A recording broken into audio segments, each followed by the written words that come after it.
Presentation of Fox Sports. We are Baltimore. We are Minnesota.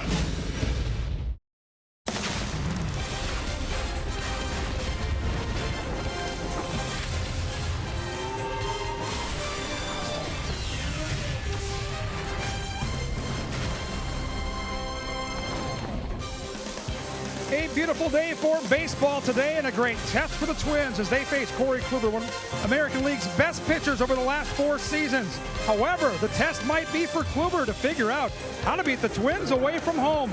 Minnesota continues to be one of the best teams in baseball away from home with a record of 21-9. Their win percentage second only to the Houston Astros away from Target Field. The Twins will counter with Kyle Gibson, who is trending in the right direction and is okay in his most recent start against the Indians, but he was hurt by 2 big home runs from Edwin and Encarnacion. It all adds up to a great day of baseball. It's game 2 of this 3-game set from Progressive Field. And Twins baseball on Fox Sports North is presented by State Farm. On a sunsplash Saturday afternoon, it's Corey Kluber that the Twins will have to figure out today. The 2014 Cy Young winner comes off a complete game shutout earlier this week in Baltimore.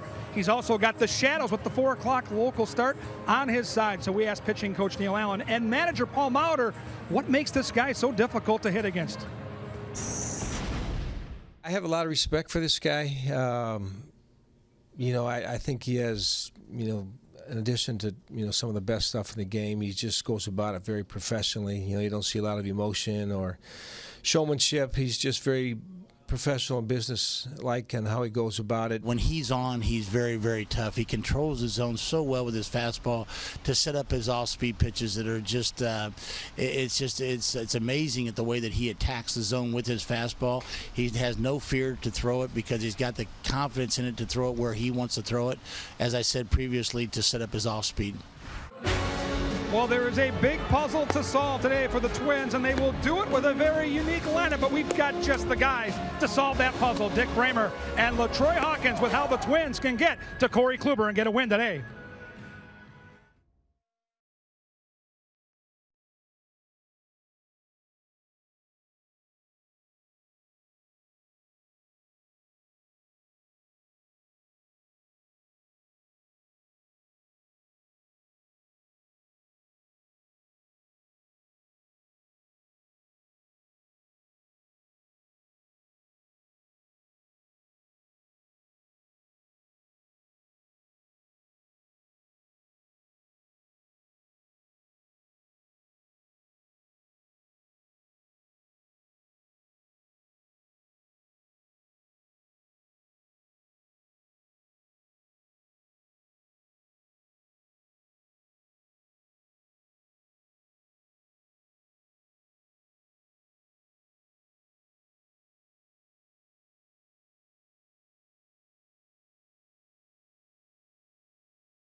Tested, trusted Toyota.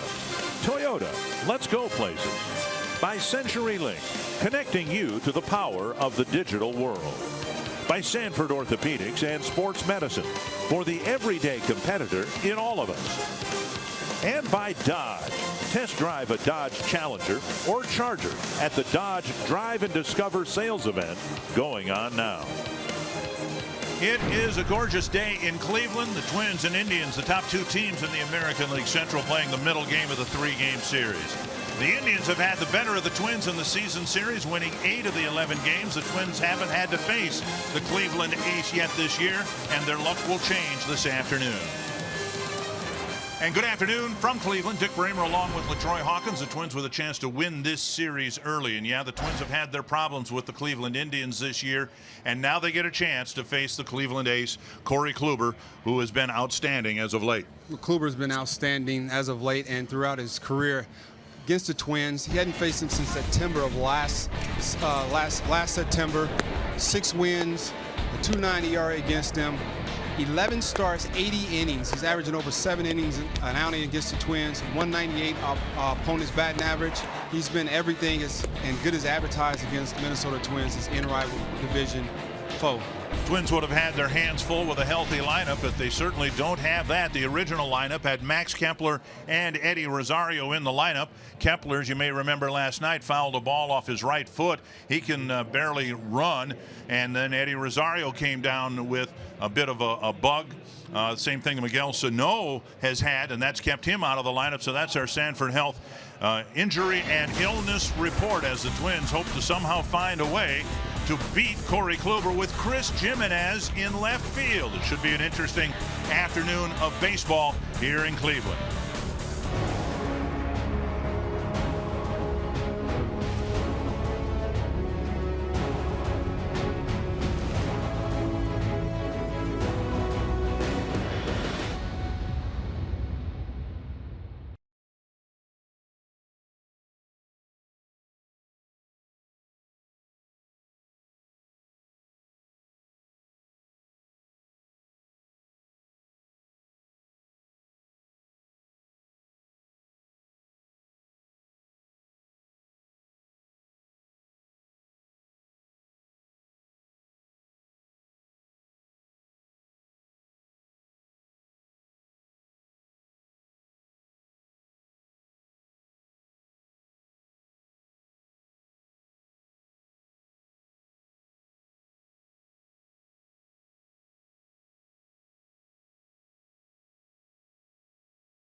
One, we've just received word that Max Kepler had x-rays taken of his right foot and no fracture. The x-rays were negative, so he is available to be used off the bench should the need arise today, and might be in the lineup as soon as tomorrow. The other thing is there was concern about the start time of this game, and the fact on a clear sunny day like this the task of hitting Kluber would be even tougher with a lot of shadows. But of course we just had the summer solstice we have the proverbial high sky here today, so shadows are nowhere to be found as we get this game started, at least.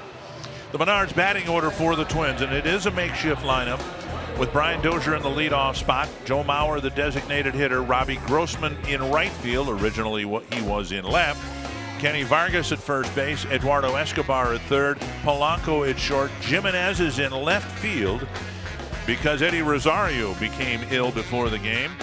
Castro was in the lineup all along anyway, and Byron Buxton was not, but now he's in. Good luck, fellas, because this guy is at the very top of his game right now since coming off the disabled list. It's one of the best. And Brian Dozier will stand in. The Twins scored early last night, and they would love to do that again here today, but the assignment just a little bit tougher than it was last night. Dozier again on the first pitch, grounds to short. And Dozier is safe at first, eluding the tag of Santana. It's a pretty athletic play right there, running full speed. Recognize that the ball was going to be up the line a little bit to get down and go around Santana to be able to touch the bag and, and safe. It's pretty impressive. An error charge to Kipnis and a late adjustment by Dozier, and he's able to put his hand on the bag. Indians look at it and go, no. But again, Dozier putting the first ball of the game in play. Last night he popped up, and here he'll end up at first thanks to the error charge to Kipnis. And now Joe Mauer.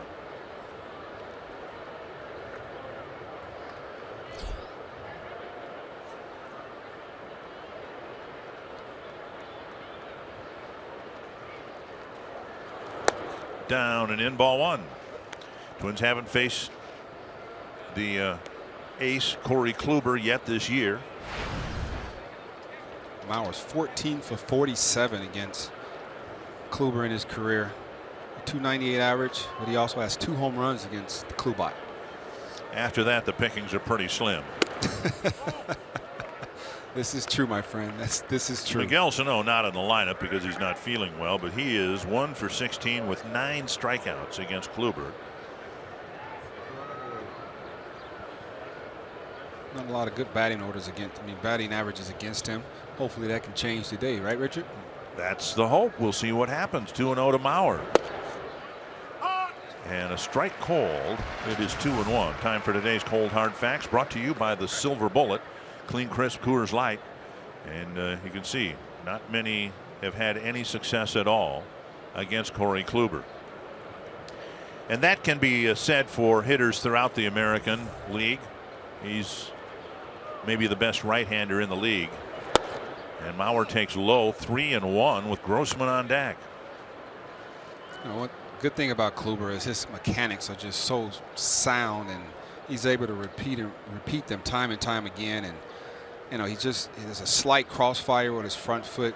It's pointed towards the right-hand hitter, but he gets over his front side so well, and he's able to execute all his pitches. And Mauer takes a walk. And so the Twins, understanding that if given an opportunity like this, they need to cash in, have one right away in the first inning. Kluber right there, he's straight up, gets lows on that back leg, gets over that front side. See his front foot just a little turn towards third base, just a little bit, creates a little crossfire, helps with a lot of deception. And I guarantee that's one of the reasons why he's so tough against right-hand hitters. Here is Grossman, 0 for 3 with 3 strikeouts against Kluber, and he's hitting third. Kenny Vargas on deck. Yeah, you don't get opportunities like this very often against Kluber. First and second, nobody out. The Twins would dearly love to get something out of this. Strike one to Grossman. This would have happened to Max Kepler last night, fouling a ball off his front foot. And the game was delayed several minutes before Kepler resumed his at bat. Came out on the field here today before batting practice, tried to run around, and it just did not respond well. Again, x-rays taken, they're negative. He is okay. To the right field corner, down for a hit. Dozier will score. Mauer to third.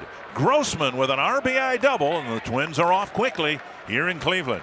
Grossman just continues to go out there and take professional at bats each and every time he's at the plate. He's one of those guys, man. He does a great job of just staying on the pitch.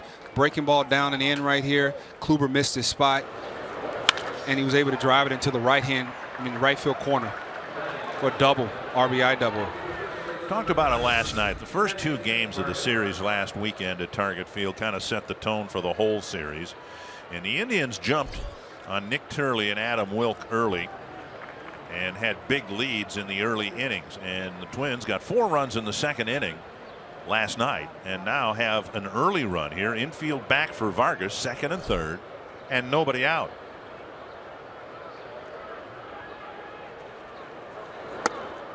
Low, ball 1.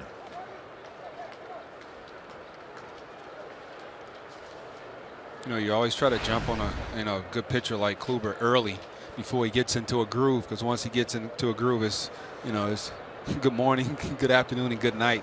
You catch him early, score a couple on him. And now 2-0 to Vargas. Kluber in his last start threw a 3-hit shutout against the Orioles, won the ball game 12-0. Didn't pitch for a month from May 2nd to June 1st. Had some lower back issues, but has pitched awfully well ever since. And now pick off to third. The ball gets by, and Mauer's going to try to score. Grossman to third base. Another Cleveland error, and it's 2-0. Gomes fired his throw on one hop past Ramirez. Gomes looked down towards Ramirez and kind of like hunched his shoulders like, hey man, what happened right there? It's a pretty good throw. Well, we'll take a look at it. I thought it got to him on a hop. No, it was there. Yeah. Should have been caught. So the error, I'm guessing, would be charged to Ramirez. Now the infield is in, and the count is 2-1 to Vargas. Well, they give Gomes the error. A2, E2. Vargas fouls it back, 2-2. It's one of Kluber's best pitches right there. The pitch that we saw Bauer throwing yesterday, he called that comebacker to the left-hand hitter. You throw it at their front hip, and they usually give up on it because it's going to look like it's going to end up inside, and it ends up over the plate. And that's like one of the best pitches. And Mauer has it, and Kluber has it as well. Vargas trying to make it a 3-0 ball game. Jam shot and a dribbler foul. Northland Ford defense for the Indians, and it's a tough start when they've already committed 2 errors before you can identify them. Austin Jackson on left, Bradley Zimmer in center, Lonnie Chisenhall in right, Ramirez Lindor left side of the infield. Kipnis has an error, Santana's at first, and Gomes has an error. Still nobody out. You know, they always say that when you give a major league team more than 3 outs in an inning, it's not going to be good for the team that's committing errors. And the Twins are making them pay right now. 2-2 to Vargas. Got a piece. Breaking ball right there, down and in. Vargas barely got a piece of that. Get a chance to stay alive. His slider is the standard, isn't it, in the American League? Kluber's slider. I mean, from a right-hander, I don't want to get you in trouble, but I mean, it's about as good a breaking ball as you're going to get. It's a very good breaking ball. I remember one time Pedro Martinez was pitching on television, and I was upstairs at my grandparents' house. I was sleeping. My grandmother comes upstairs, wakes me up. She said, Troy, you need to throw that pitch that guy on that team's throwing. What pitch is that? She was talking about Pedro's slider, and I was like, Grandma, if everybody could throw a slider like that, it wouldn't be fair on the hitters. So if everybody had a slider like Kluber's, it wouldn't be fair. Needed a strikeout, so he relied on the slider to strike out Vargas. Yep. Good slider right there. Started over the middle of the plate, broke towards the thigh of Vargas, and he swung right over the top of that right there. Great pitch. He set him up for that and executed the pitch. And now Escobar, Twins' hottest hitter, coming up the infield in again. Twins need to get that runner in from third. They've already scored twice.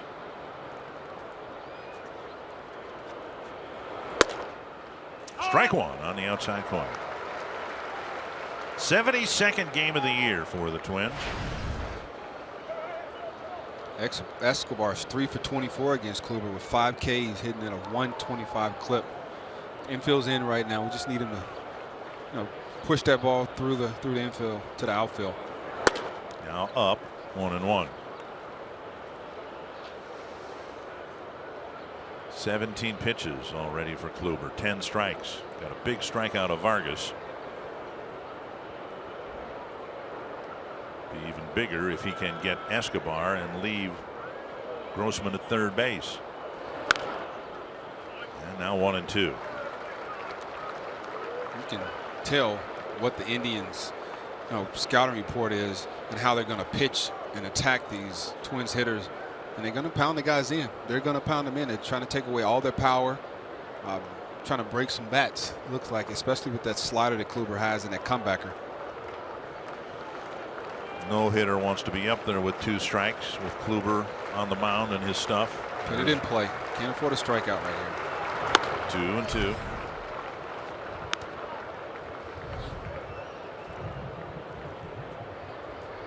If anything, that's Kluber's 19th pitch this inning. Get him up over 23, 24 pitches. That's a good work by the Twins hitters. 2-2 to Escobar. Hook foul. In the inning, 2 errors, a walk, and a double. Another slider into a left-hand hitter right there. And it's just enough in that they can't do anything with it but foul it off and pull it down the line. Can't keep it fair. Grossman was able to keep his fair just because it had caught a little bit more of the plate, and he got good results.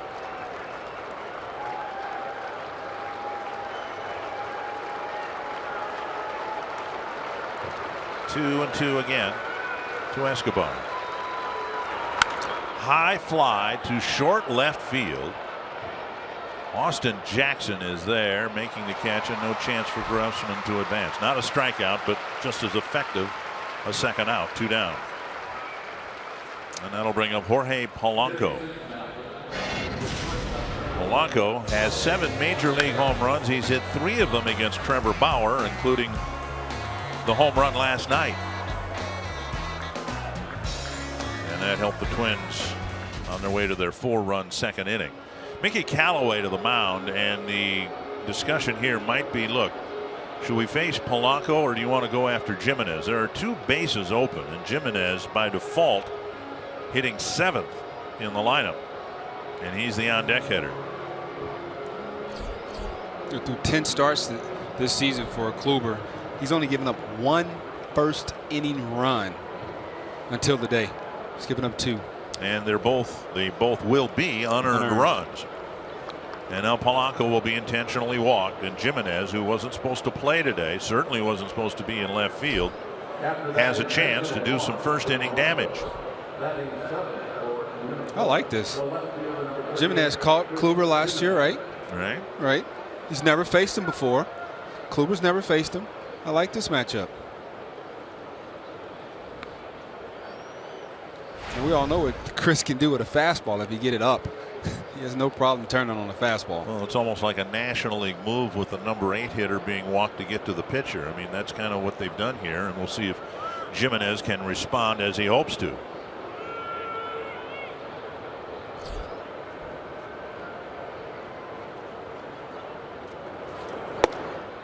Over for strike 1. 89 miles an hour slider right there to get strike 1. He's going to feed him a steady dose of those sliders, and if you throw him a fastball, he probably wanted to be off on his hands to take away from the power that Jimenez has.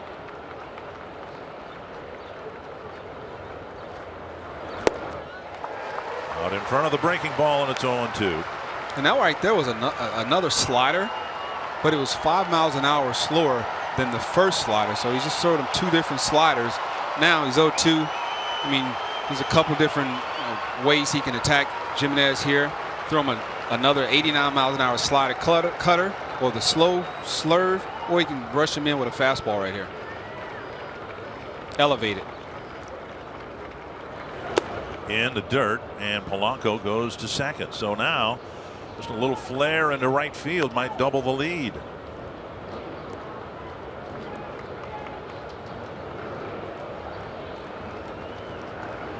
They give Polanco a stolen base, having been held at first.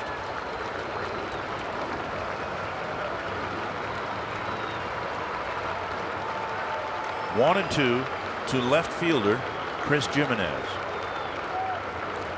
slider down and away right here. Got him. The Twins got a couple of runs against Kluber, even though he showed how good he is. He gave up just one hit, but a couple of runs, and the Twins are off early.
Two runs of the game.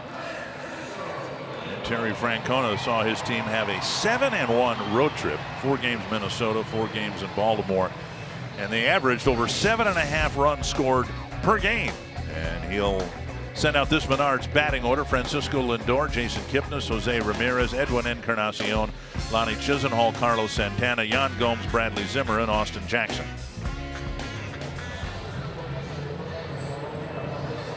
And there is right-hander Kyle Gibson.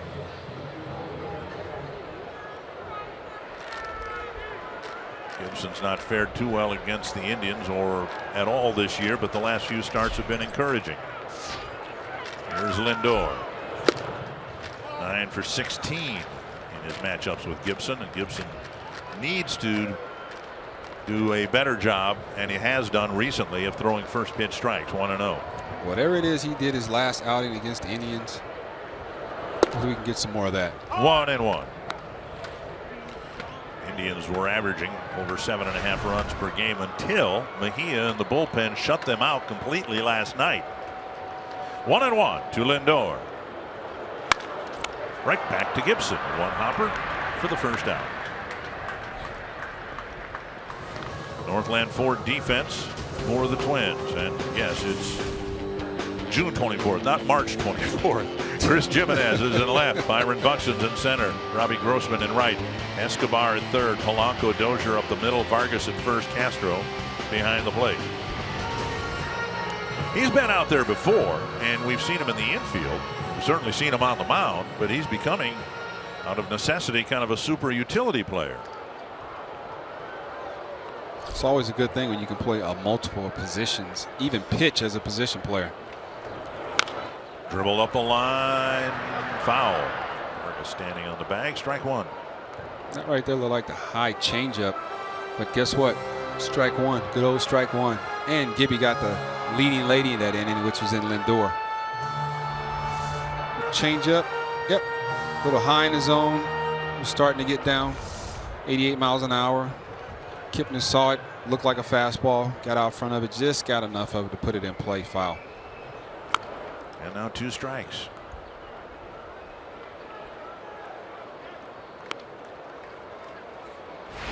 Kipnis 9 for 18 against Gibson.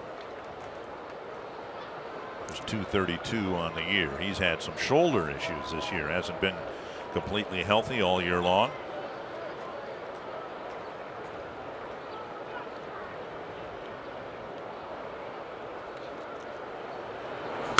That's to left, and Jimenez puts it away. 2 down. 2 away in the first. Let's find Kevin Gord. Yeah, guys, our car soup scoop from the clubhouse deals with Paul Molitor with a stack of papers and lineups and whiteout on his desk trying to figure out the lineup. Now, he knew Sano was still sick. What he didn't know in his original lineup that both Kepler and Rosario were soon to be scratched. So he went to lineup 2 and then lineup 3. You guys already talked about the defense. The good news, as Dick mentioned, is the x-rays were negative. So Kepler's still available this weekend. They hope Rosario and Sano are healthy by tomorrow, but they technically are available today. The other good news is Hector Santiago again pitched on the side today and is scheduled to pitch in our next stop Tuesday at Fenway against the Red Sox, gentlemen. All right. 1 strike quickly to Jose Ramirez. Didn't start last night, pinch hit, and went 0 for 1. 1-1. The first pitch strike right there was a changeup once again. So he's mixing in the straight change with his fastball. He's thrown a couple breaking balls so far in his first inning. On the ground, but into the shift. Polanco over to Vargas. 9 pitches and a clean 1-2-3 first for Kyle Gibson.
A late bloomer. It all came together for him starting in 2013 as a 26-year-old.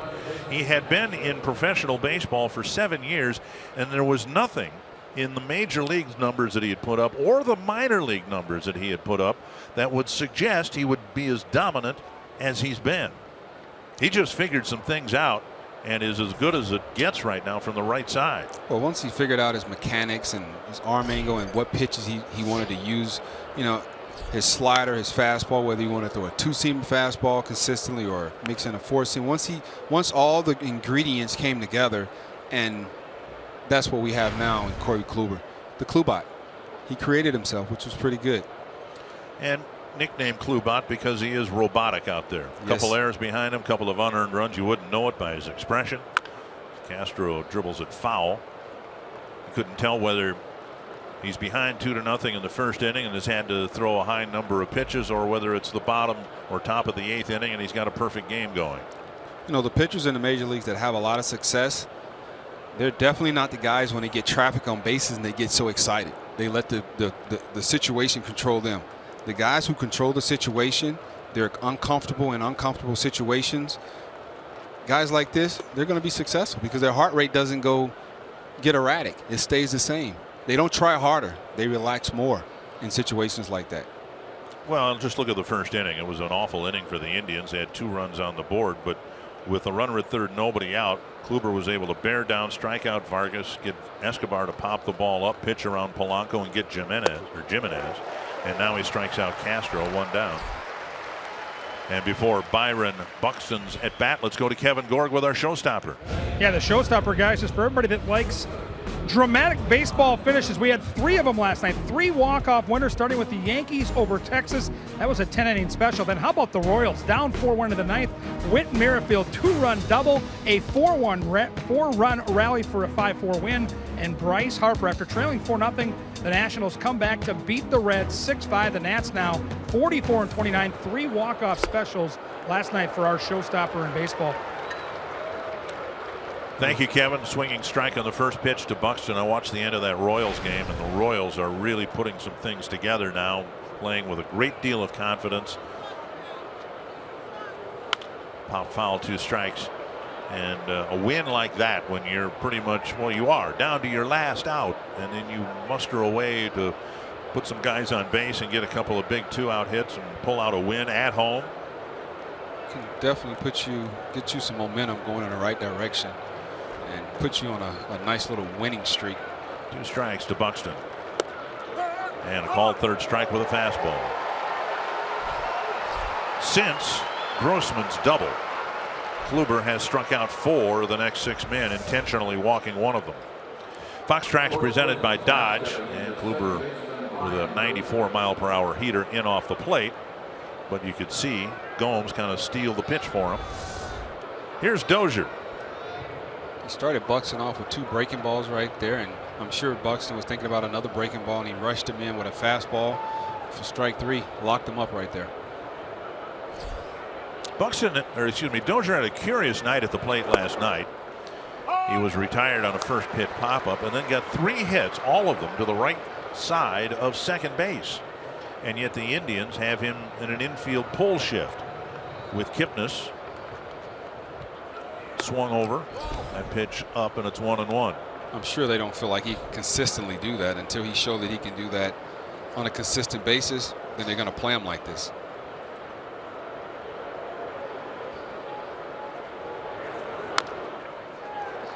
And now 1-2.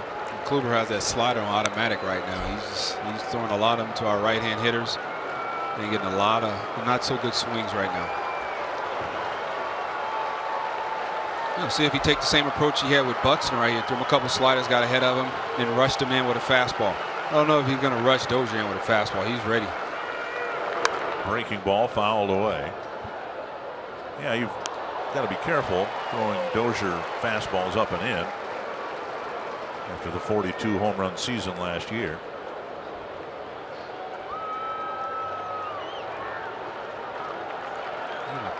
Go back out there with another slider. Gotta get it down this time so we can get a swing over the top of it. And on the outside corner with a fastball. And Dozier has some words for Larry Vanover. Kluber strikes out the side impressively in the second.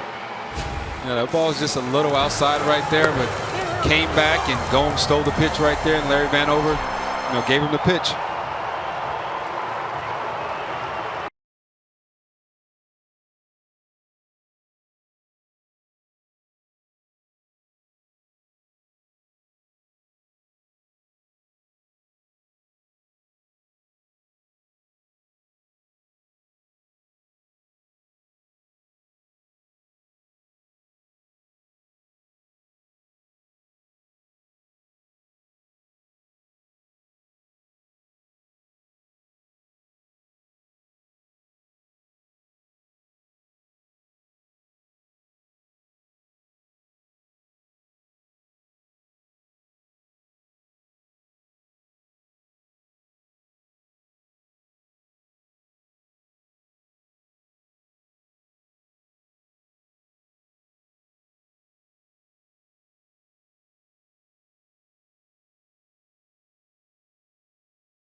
Sports North is presented by Chevrolet, the #1 selling brand in the Twin Cities.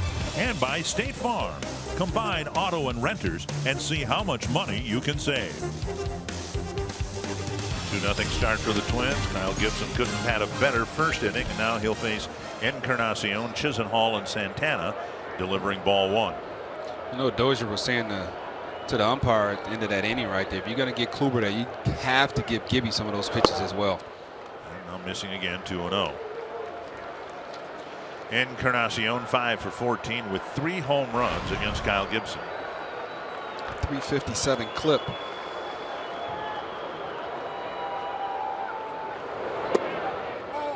Missing inside. Castro thought he had a strike. 2-1. Or excuse me, 3-0.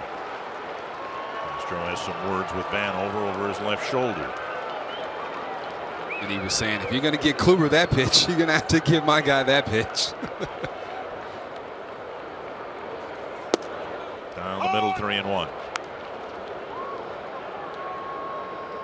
Larry Vanover's the crew chief. Chad Fairchild's at first. David Rackley's at second, and Alfonso Marquez is at third.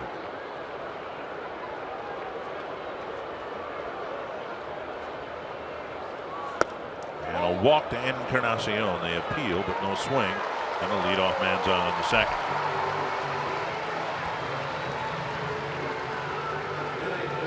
Lonnie Chisenhall will hit, but first a game break from New York. And Carlos Gomez, who's caught a second, maybe even a third wind in his career with the Texas Rangers, his 10th home run against the Yankees. It's a big, strong man right there, Richard. He is one heck of an athlete also.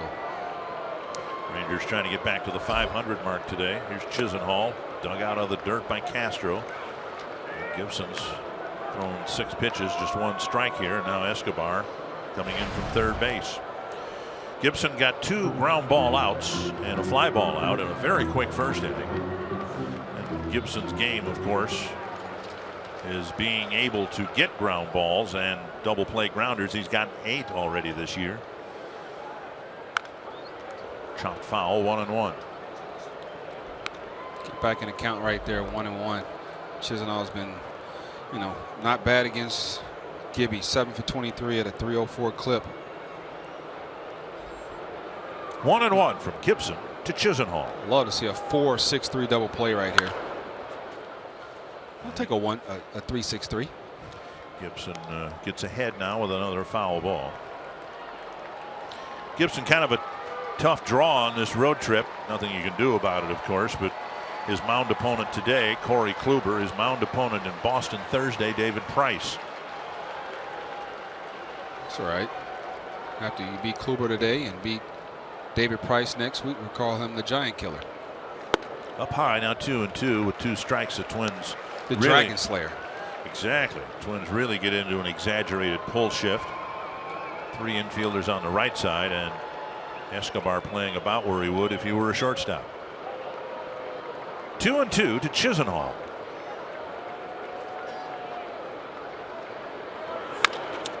Gibson. 1. Safe at first. Wow. Second comebacker to the mound, and I don't know that the Twins could have quicken that up at all much quicker than they did, and Chisenhall reaches on a fielder's choice. No, Chisenhall just was, you know, he was running out of the box. That was a good turn by Gibby and Polanco. 1 down, and now Carlos Santana. Just hustling. He knew it was right back to the pitcher. He put his head down and just generated a little bit more speed. Got a little bit more aerodynamic. And now Santana. Bless you. Jeff, our stats guy, had to sneeze. Strike 1 over the inside corner to Santana. It's a good pitch right there. You know, Santana likes to get his hands, his arms extended, showcase his power. And that was a fastball in, so that was a purpose pitch right there. See Castro set up in, kind of threw that comebacker at 91 miles an hour, the same pitch that Bauer and Kluber throws. Outside, 1-1. lot of Cleveland hitters have great numbers against Gibson. Santana does not. 5 hits, 27 at bats, but 3 of the hits have gone over the fence.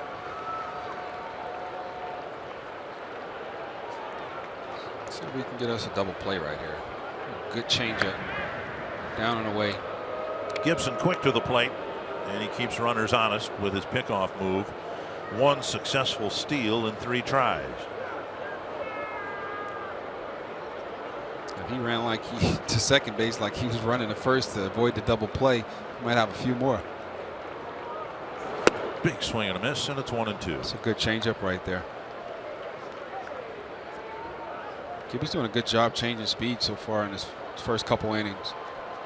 You know, using his fastball, you know, not as many curve breaking balls, but incorporating that changeup, something that looks like his fastball. And when he does get a chance to throw the fastball after he throws a very good changeup like that, it makes his fastball looks a lot harder than 92, 93 miles an hour. That's blocked by Castro. 2-2.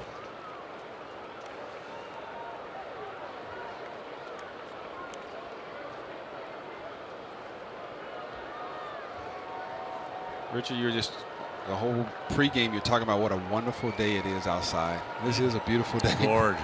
It is a gorgeous day. Some weather issues last night, and they tell us now we're pretty lucky to get the game in last night without an interruption with all the rain around us. Not a cloud in the sky here. 2-2. And now up high, 3-2. The runner aboard got there indirectly because of a leadoff walk to Encarnacion. Santana now with a full count. Chisenhall likely will be going here, and Gomes is waiting on deck. Look, a good pitch right here. You know, he's sitting on fastball. If you can, you know, throw him a good changeup, you know, strike the ball type of changeup, get a swing and miss, you get a strike him out, throw him out right here. If Chisenhall decides to run.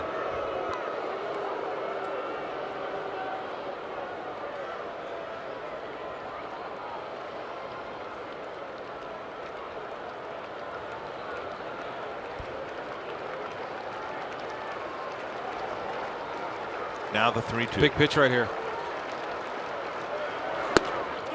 Oh, close pitch. And 2 walks have the Indians in business here. 1 down. Take a look at the pitch. And a little bit wider of the strike zone than the first pitch that was called strike 1. Yeah, that was a ball, but I would like to see that pitch compared to the pitch that Larry Vanover punched Dozier out with to end the 2nd inning. Yan Gomes, the hitter. He is 9 for 18 against Kyle Gibson. In last night's game, Alberto Mejia constantly ran into trouble with his control, but the Indians were unable to get a big. Don't say it. Down and away, ball 1. They were unable to get a big hit. Now, Richard, I'm going to sound like TK now. I asked you not to say it. You know what happened in baseball? You say things like that. Gomes is 9 for 18 with 2 home runs against Gibby. Off the plate now, 2-0.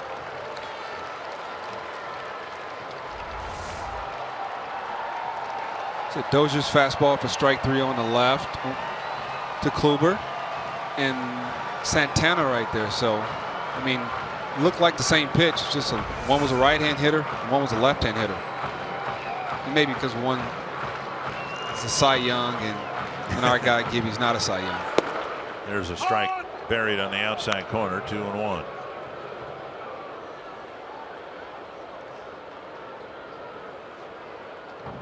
Nothing wrong with his inning that a ground ball hit at somebody wouldn't take care of. Just what the doctor ordered. You know that's the pitcher's best friend. Ground ball double play. Check swing. Did he go?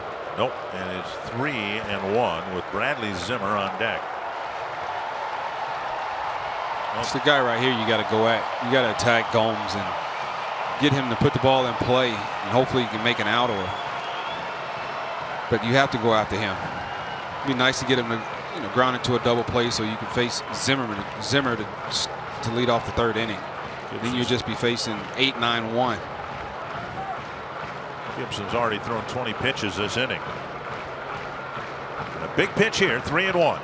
6-4-3 double play. Strike 2.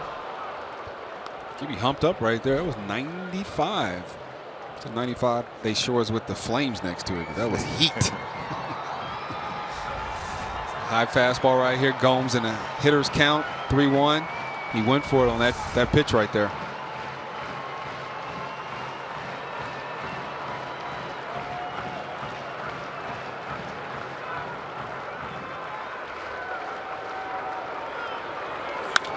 Fouled away at 96. You saw it. You synced that with your own eyes, Richard. That's gas right there. Downhill. See if we can get that one again. Still run like that, just a little closer to him to tie him up.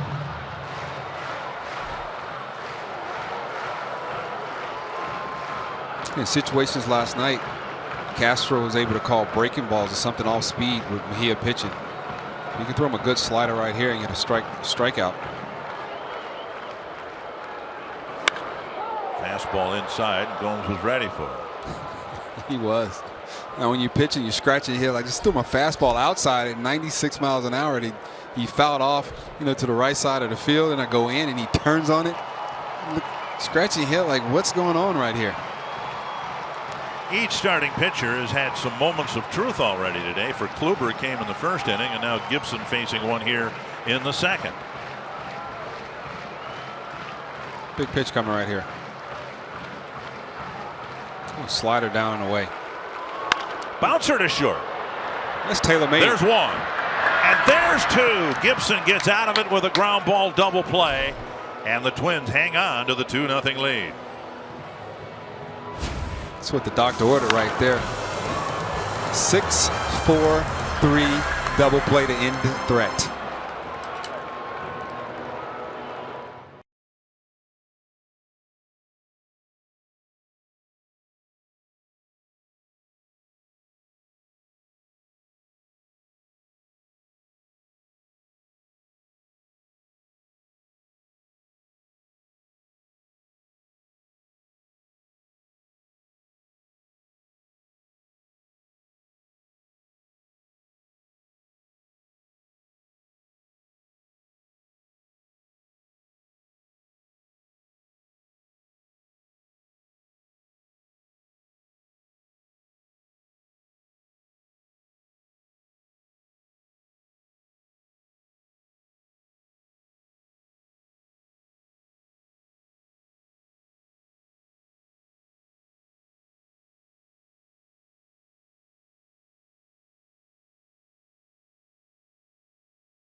Presented by Northland Ford. Visit buyfordnow.com and your local Northland Ford dealer today. By Grand Casino. The best stories start here. And by Menards. Save big money at Menards on all your home improvement needs. Big pitch for Kyle Gibson as he got a ground ball double play to escape the second inning. Mauer, Grossman, and Vargas will hit for the Twins in the third against Corey Kluber.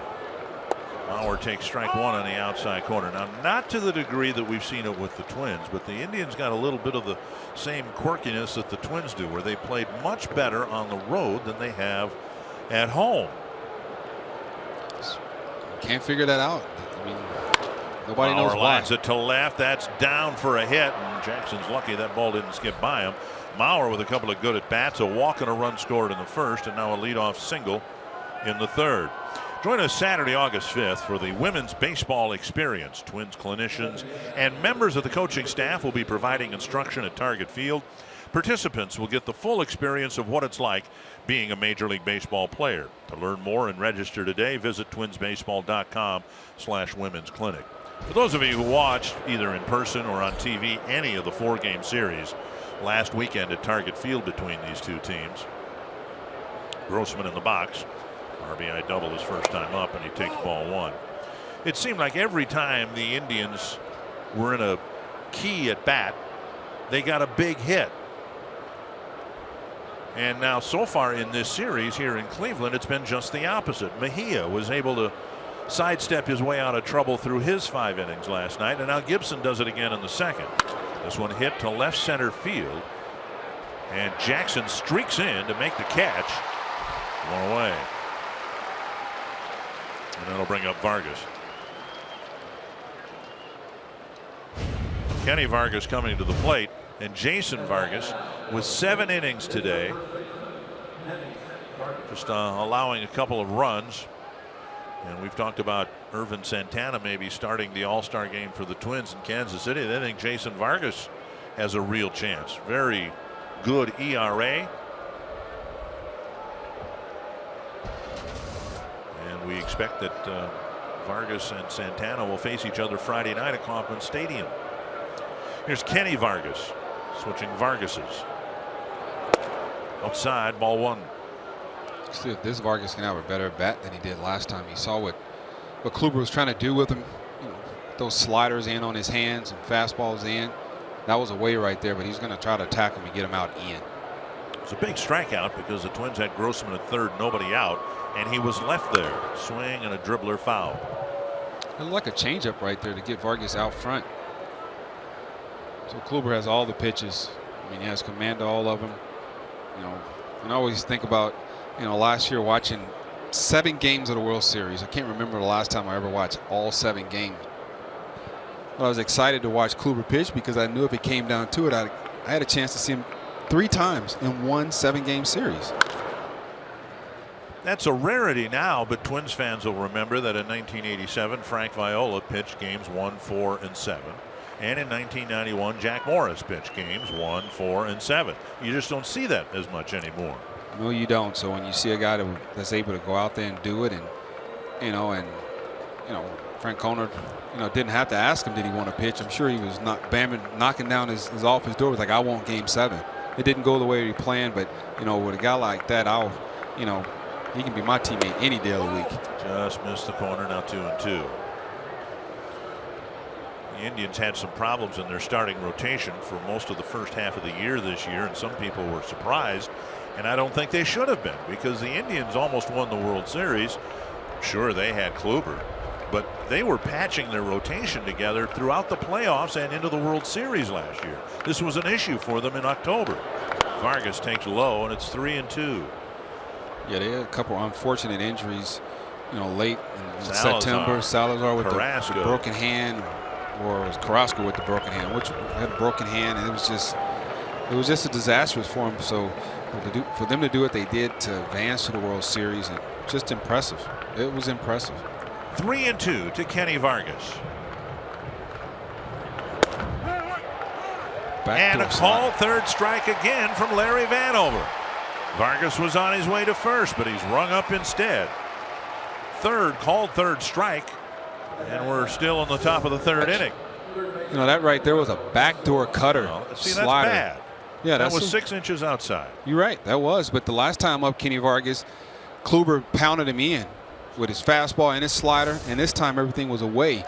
So in Vargas' mind, was like, oh, he got me out in, he's going to come in this time. Well, he worked him away, and no, it was not a strike. I'll take it, being a pitcher, but he's going to have to give Gibby some of those pitches as well. Rounded foul, 1 strike. And we're talking about is it's already hard to to hit Kluber in the strike zone, and you give him pitches off the plate like that. It makes it extremely tough. He was trying to work a walk, and he worked a walk, but he didn't get the call. 1 strike to Escobar. Now a swing and a miss. And it seems sometimes that the pitchers who don't need the help are the ones that get the help when it comes to the strike zone. Right? Hey, that's a true statement, Richard. It is a true statement. 0-2 to Escobar. He hit a short fly ball to left field his first time up, not deep enough to score. Grossman from third. And I went to play for the Cubs in 04 after I left Minnesota. There's another one. Another called third strike. That was a strike. That was pretty much right down the middle. The last 4 strikeouts have been called third strikes. You're watching Twins baseball, presented by State Farm.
Is the place to be, including the Wilderness Resort. It's located on over 600 acres.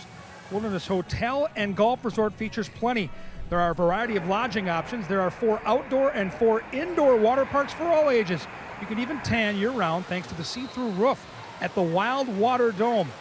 Well, guys, I can tell you last night I wasn't feeling this way, but now this is definitely a day you want to be outside enjoying summer, and Twins enjoying that 2-run lead. It's absolutely glorious to be down on the field and watch and listen to batting practice. Low humidity, beautiful temperatures. 1-0 to Bradley Zimmer leading off the Cleveland third. Hit hard to center field. Buxton back, leaping and making the catch at the wall. Buxton got turned around but found the ball and made the catch. 1 away. It's a great play right there, man. That ball was smoked. Got turned around just a little bit, but being a great athlete he is, I'm sure he was one heck of a wide receiver in high school. It's a great catch he made against the center field wall. Wasn't the best route efficiency, but he got turned around and found it and made a great catch right at the base of the wall. 1 down. And now Austin Jackson.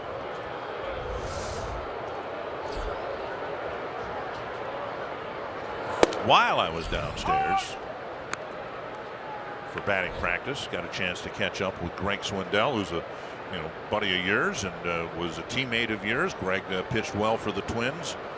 In the late 90s, I believe, right? Yeah, late 90s. Mr. Zeke right there. And a strike called 0-2. He's working for the Longhorn Network, doing some of the University of Texas Longhorn baseball games. And I had a chance to catch up with somebody who was on the first Twins team I ever covered. A great pitcher for the Twins in 1983, Ken Schramm. The Indians brought both Swindell and Schramm back to Cleveland this weekend for an autograph signing.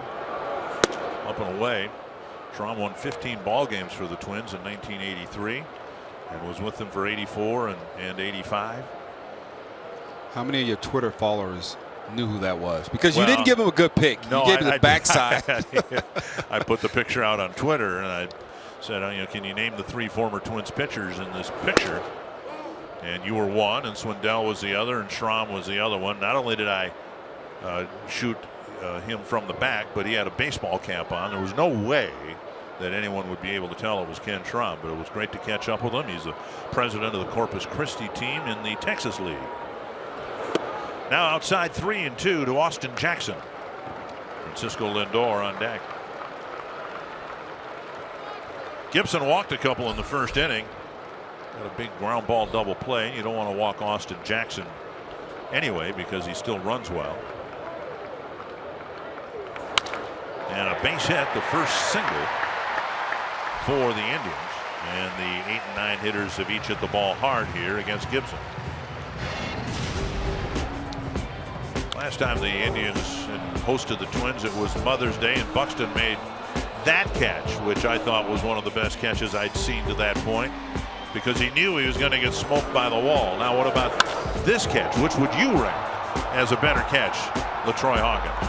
I'm going to have to go with this one because the ball was coming back to his opposite shoulder, so he had to change directions a little bit. And he looked like a very good wide receiver. Very good wide receiver right there. Jackson at first. He's just reached first with his 1,000th career hit. And now a ball dribbled up the line off the bat of Lindor, 1 strike. He came out of the hole 0-2 to work a 3-2 count to get his 1,000th hit. Austin Jackson, Texas native. Had a chance to chit chat with him on the field today. It was good catching up. I told the story about me watching him play high school basketball. He's like, "You're making me feel old now." I was like, "No, I'm old, not you." I was going to say, he's still playing. You're the one who should feel old. That's a pretty nice milestone. Not many guys can say they've done that.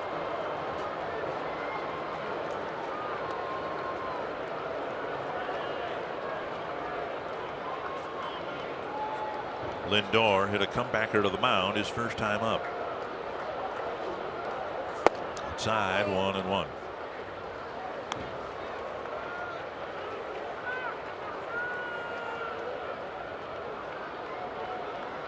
43 pitches so far for Kyle Gibson.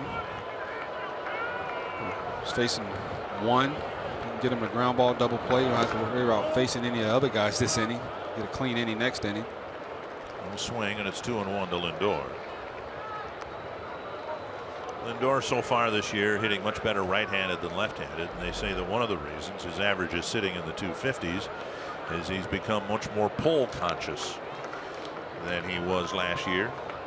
A couple good friends of mine who are pretty good hitters in the major leagues, and they talk about guys who are pull happy.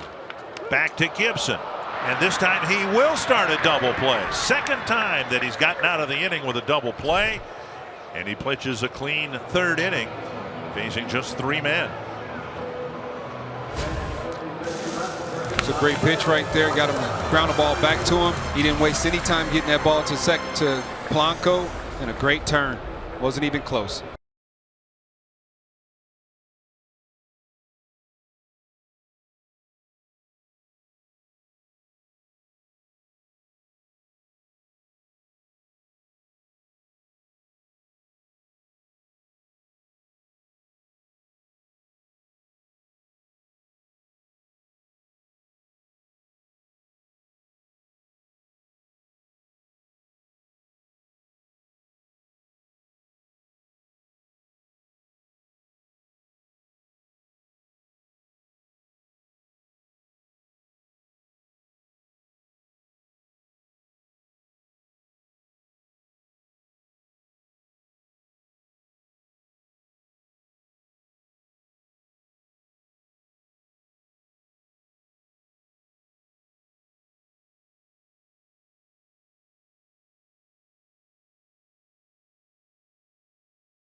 Already struck out 7 men.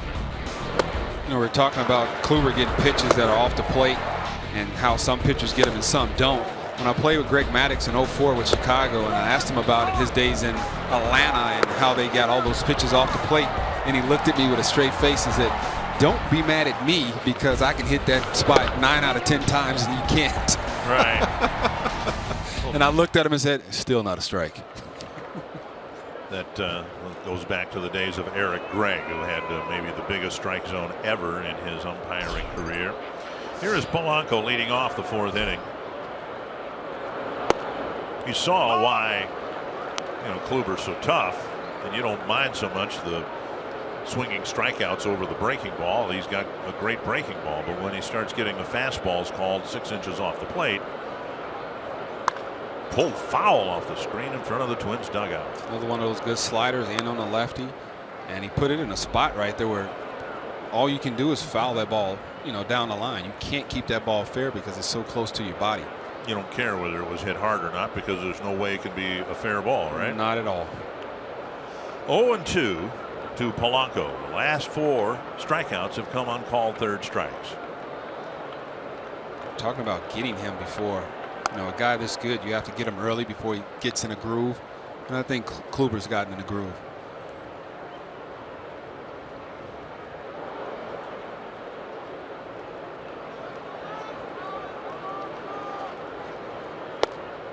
There's another one. 5 straight called 3rd strikes, and Polanco paws at the dirt. And the Twins have to be very careful in their relationship with Vanover at this point because there frankly is no one available to come off the bench, at least healthy. That's a very good pitch. We talk about that comebacker, and it's not a strike. So why is it called a strike? Because the umpire called it a strike.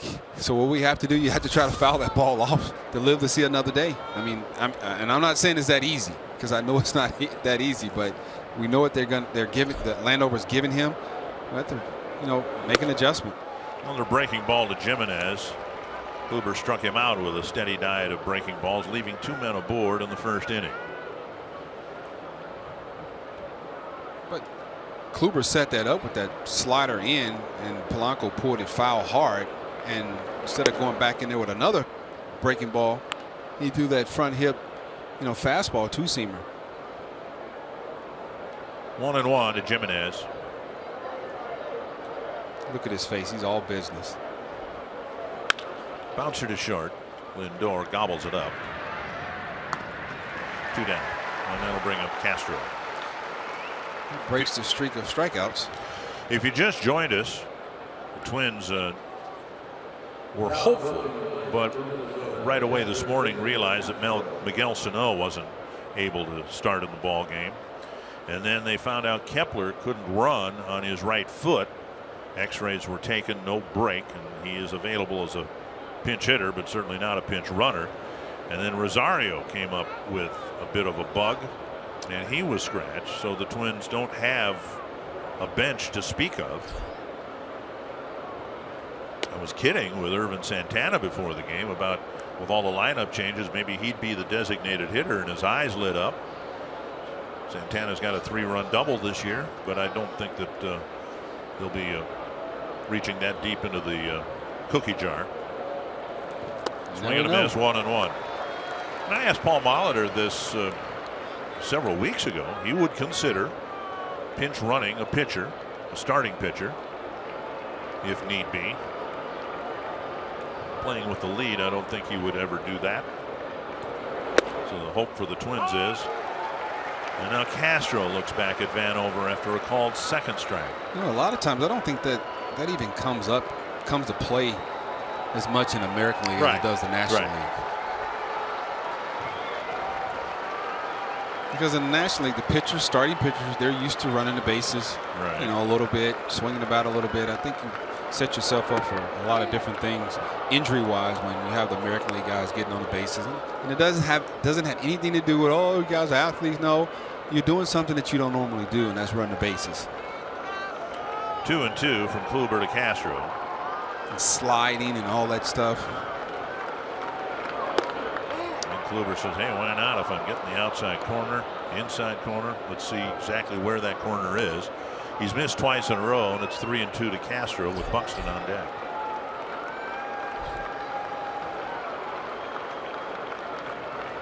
He's going to go with another fastball right here. And he missed. Oh, you're kidding me. That ball's way outside. That's not even right. And Castro's letting him have it, and I don't blame him. I don't blame him. That pitch was at least 6 inches outside. And it is the 5th straight. Make that the 6th straight called third strike for Corey Kluber.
Toyota.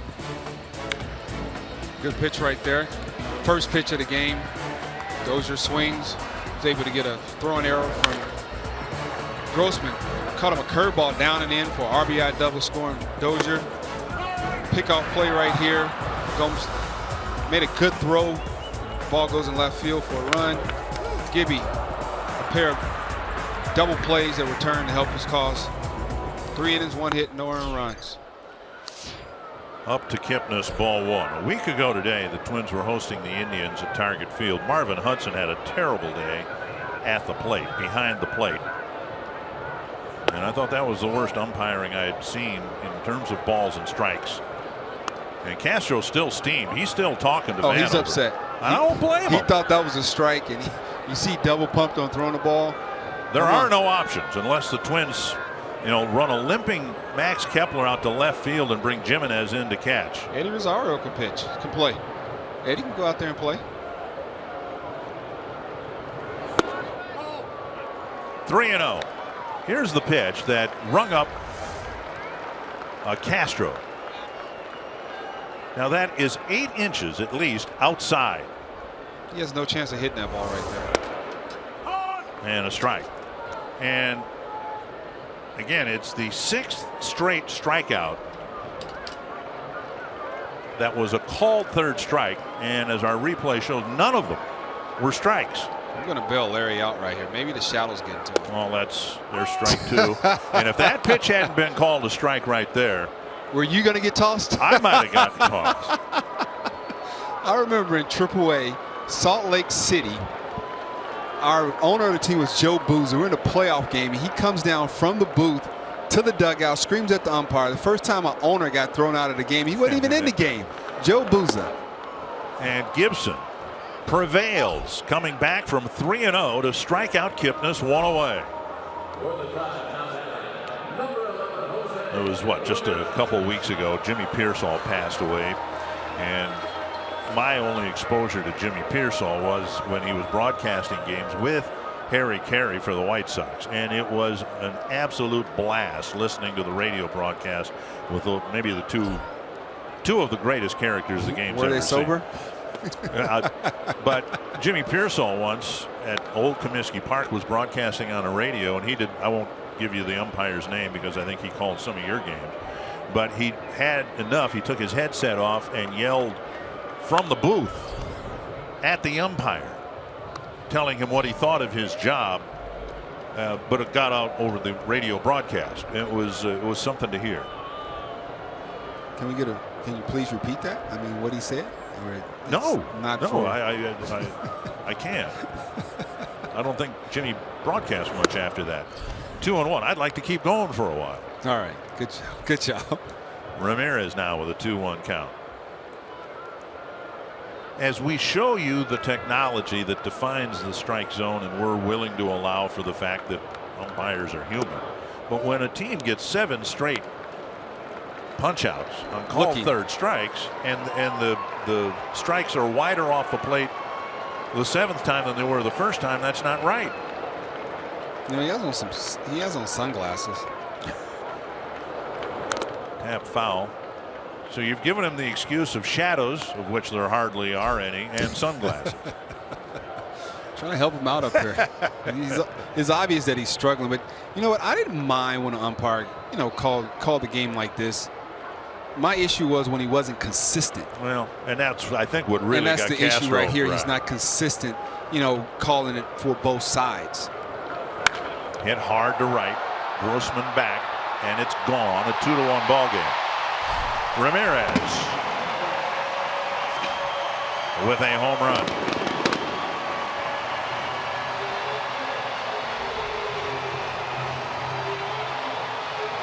Ball took off his bat. We talked to a lot of people around the Indians organization, and everyone says the same. This kid's going to be a superstar. Changeup right there. They got up and in on Ramirez, and he was able to stay back, recognize it, keep his hands back, and put a very good swing on it. And Grossman, you know, he turned around like he had a chance at it, and the ball just kept going and going.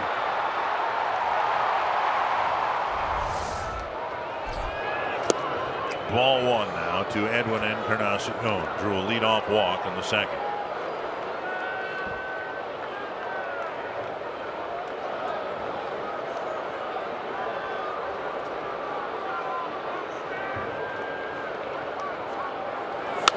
On the ground through the opening created by the shift, and Encarnacion's aboard with a 1-out single.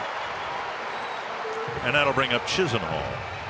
Twins fans, if you can't catch the games on TV, you can stream them live on your mobile device with Fox Sports Go. Download the app, take Fox Sports North and Twins baseball with you wherever you go. Tying run on, 1 away. Gibson has gotten a couple of ground ball double plays already here this afternoon. Chisenhall's last time up, Edwin was on first base, ground ball back to Gibson. They tried to turn 2, but Chisenhall busted down first base to break it up. Check swing foul, 1 strike. Cut a high fastball right there. Chisenhall wanted to swing, couldn't hold up.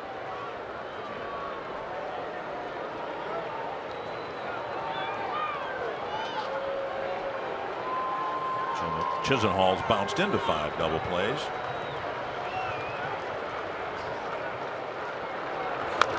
And now another bouncer foul, 0-2. Pitch count pretty good for Gibson, just 61 so far. The double plays certainly have helped. Indians have 3 hits. They've taken 2 walks. That changeup right there was the changeup that he was trying to throw to Ramirez. You know, something over the middle of the plate, but down. That ball was up and in, and you know, the way Ramirez reacted to it, he must have slowed down because he recognized it was a changeup very early. Up high. Ramirez clubbing his 12th home run of the year.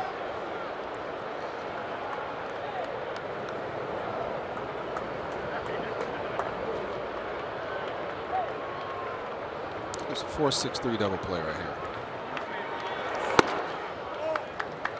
2-2.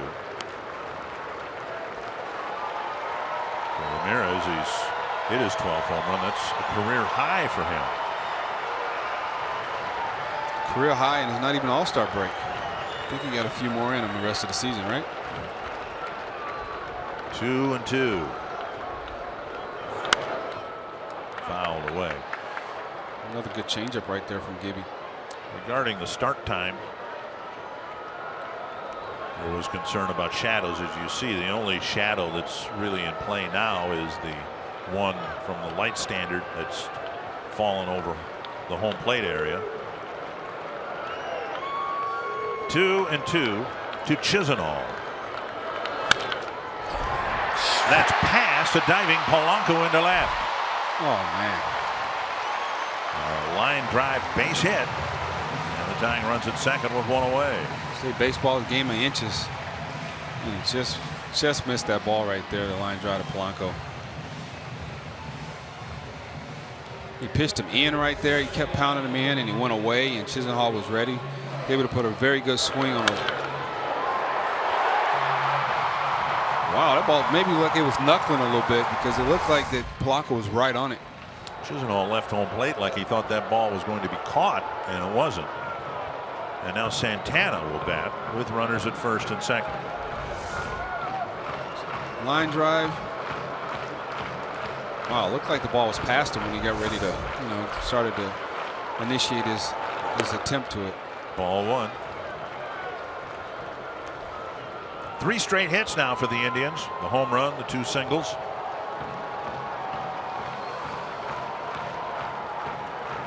Santana drew a walk his first time up.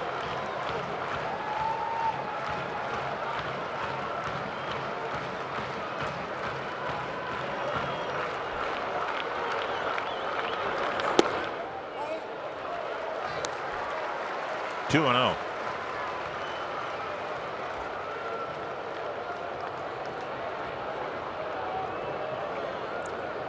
Time to dig down deep and throw your best pitch right here. Trying to get back in this count.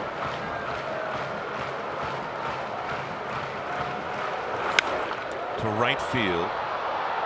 Coming in is Grossman. There's the catch, and out number 2. A rare fly ball out. When he dug down deep, his best option was a fastball in and a hitter's count. Was able to tie Santana up right there.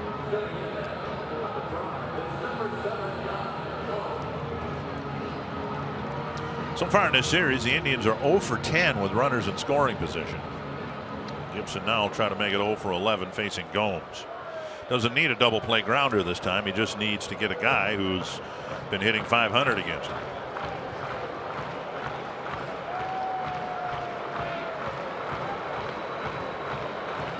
Game plan against Gomes' last at bat was, way away, and fastball in.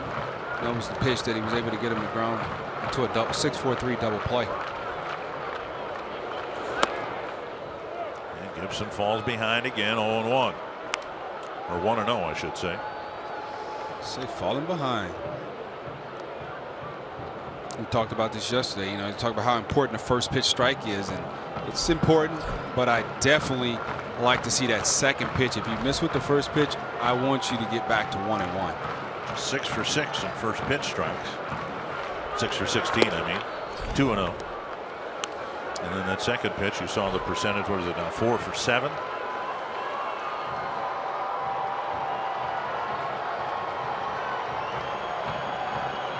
So like he did to Santana, dig deep and throw his best pitch right here. I don't know if that's a fastball in, slider away, because Gomes he's in swing mode, runner in scoring position at second base. 3-0. Bradley Zimmer on deck.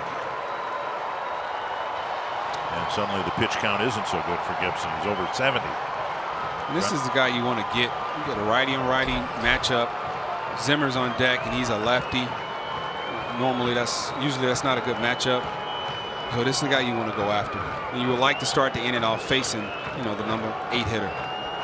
3-0 to Yan Gomes. 3-1. 95 with some angle right there. So there's been a couple situations in this game so far where he's got on some fastballs and 95, 96 miles an hour.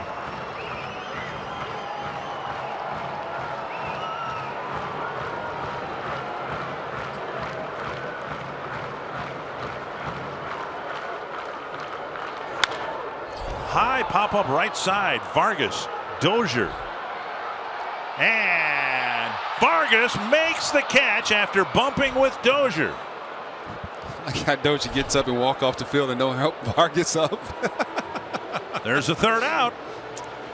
And the Twins hang on to a 1-run lead as we head to the fifth. See Vargas calling that ball, and it's a lot of fans here. Dozier didn't hear him, but Vargas was able to make the catch, fall to the ground, and hang on to the third out.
See fans of the game enjoying a gorgeous day in Cleveland and enjoying a 2-1 Twins win. Byron Buxton will lead off the fifth. And we'll see if he bunts here, trying to get something started for the Twins in the fifth. Low, ball one. Buxton struck out on 3 pitches. He was the first of 7 called third strikes called by Larry Vanover in 9 at bats. There's a strike, 1-1.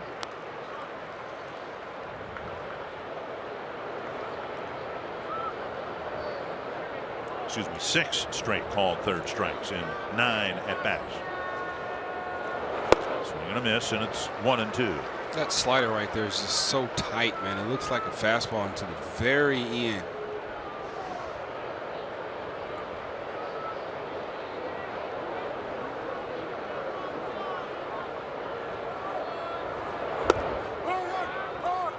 Here we go again. 7 straight. That one looked like a strike. 1 down. With 1 away in the fifth, let's go to Kevin Gore. Yeah, Brian Dozier comes up. A couple of key hits last night to right field, and so we took a look at the numbers. 5 of his first 55 games, he had hits to right field. Now 5 hits in the last 14 games to right field. When I asked Brian about this, he said he's developed a little more patience at the plate, letting the ball get to him. Hitting coach James Rowson said he's learning to find what the pitcher is throwing and make it work that way. The contact point and driving through the zone, guys. Dozier quickly retired again on the first pitch. 2 down in the fifth, and that'll bring up Mauer.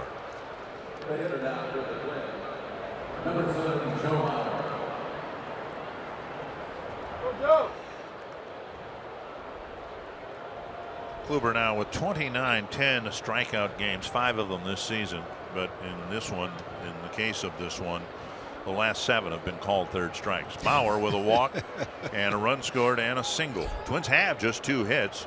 Grossman's RBI double in the first, and then the Mauer's leadoff single in the third. Strike on the outside corner. All the old saying is, you got a good pitcher up there, you better get him before he gets in the groove or get some help from the umpire. The runs that the Twins got in the first inning were unearned runs. Swing and a miss, and it's 0-2. Since Mauer's single, Kluber hasn't given the Twins a whiff of anything.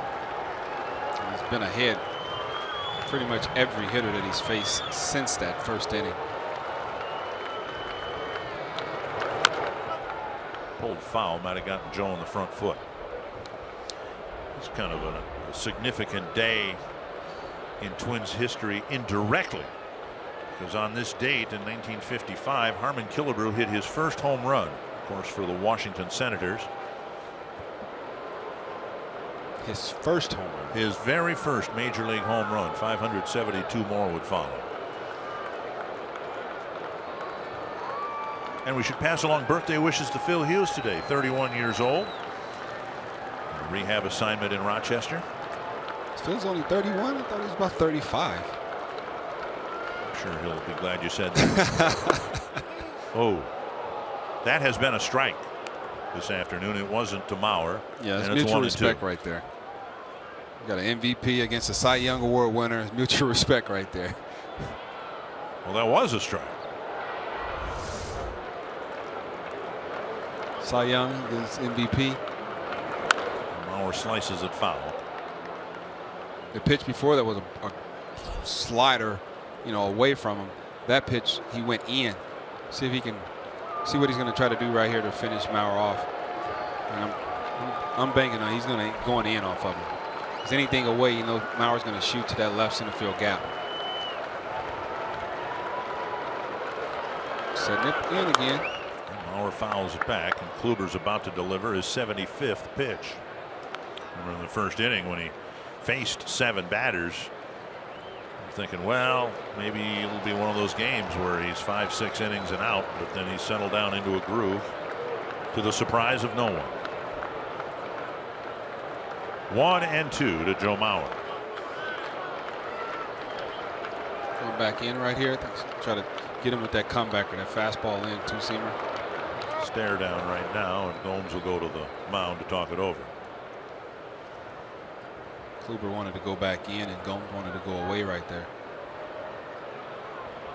Let's see who won out on the decision.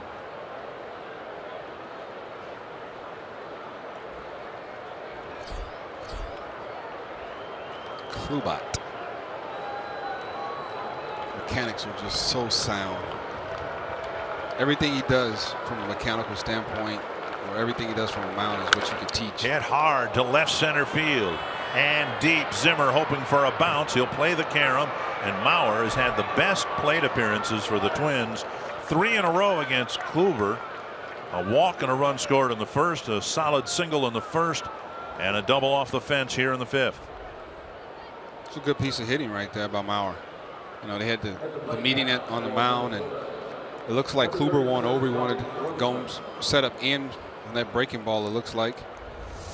So he set up in and just missed over the middle of the plate. And when you miss over the plate in the big leagues, you can see right there Kluber just punched his glove because he knew that he missed, and Mauer put a very good swing on that baseball for a double off the left center field wall. Kluber threw a first inning breaking ball to Grossman, and he whacked it into the corner for an RBI double back in the first inning. Twins have 1 2-out hit against Kluber. They'll need another one here in the 5th. Outside, ball 1. It's not a ball for strike 1 and strike 2. I mean, not a strike for strike 1 and strike 2, only for strike 3. I'm sure hitters were like, okay, I'll give you that on the first strike, but the second and third strike, come on.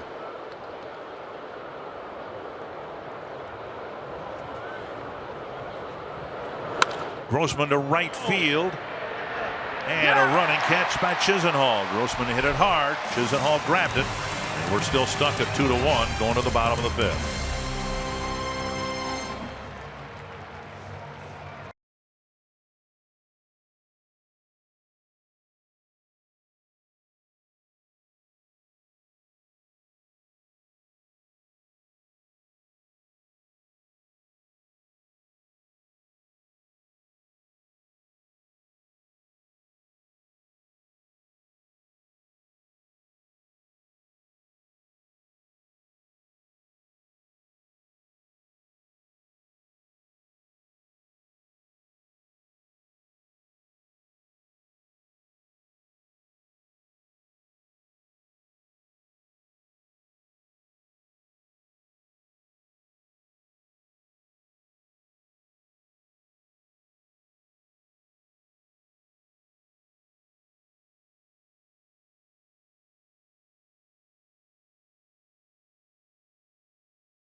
Wow, that's going back a piece. Riley Zimmer leading off the bottom of the 5th against Kyle Gibson, and there's a first pitch strike. We'll see Oakland in Oakland at the end of July, and it's anybody's guess who's still going to be left on that team. They fired their pitching coach, Curt Young.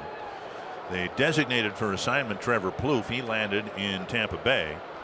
And then the other day they got rid of Stephen Vogt. Gibson smothers that, and a 2-hopper for the first out. So the Federal League, they said. Yeah. Wow. Okay. Gibson would love to have an easy inning here. He has struggled in the even numbered innings. But got out of the 4th inning. 1 down, and now Austin Jackson. And Gibson has, had his last 2 starts against a hot hitting ball club, and all he's really given up are the 3 home runs, totaling 4 runs. It was a quality start against the Indians at Target Field, and Encarnacion got him twice, once with a man aboard, and Ramirez got him here this afternoon. Ball 1. Last time up, Austin Jackson. With Austin Jackson, Gibby got ahead of him 0-2 and ended up getting 3-2 count, throwing a fastball down the middle, and he lined it into left field. If you can get ahead of him this time, you need to put him away.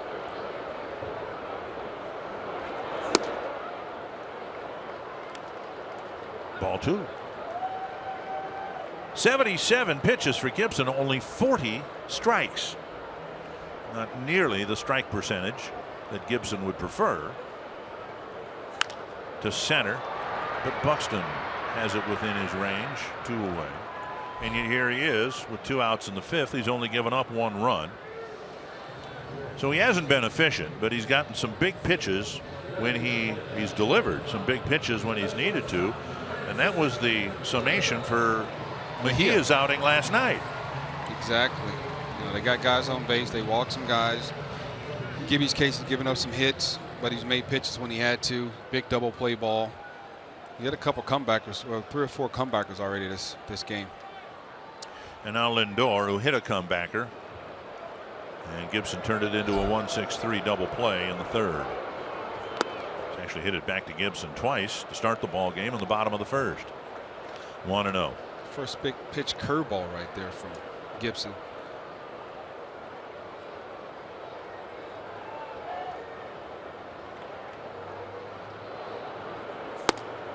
Two and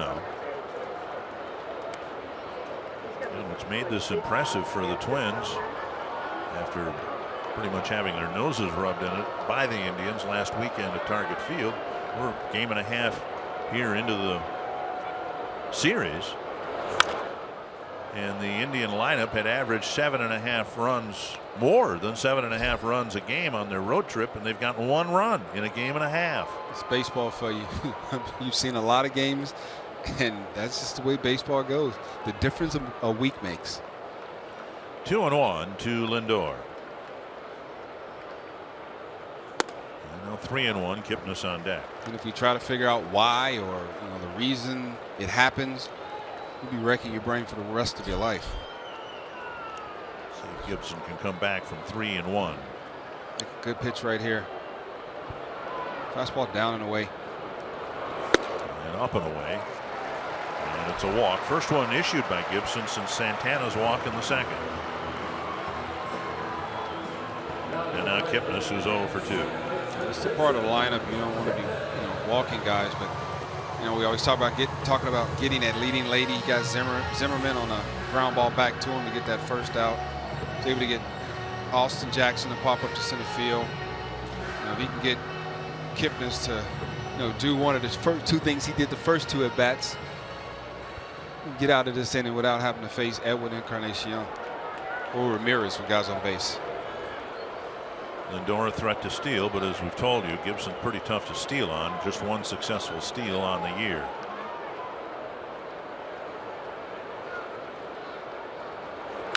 Swing and a foul. I would imagine at this point the shadows do become a bit of an issue.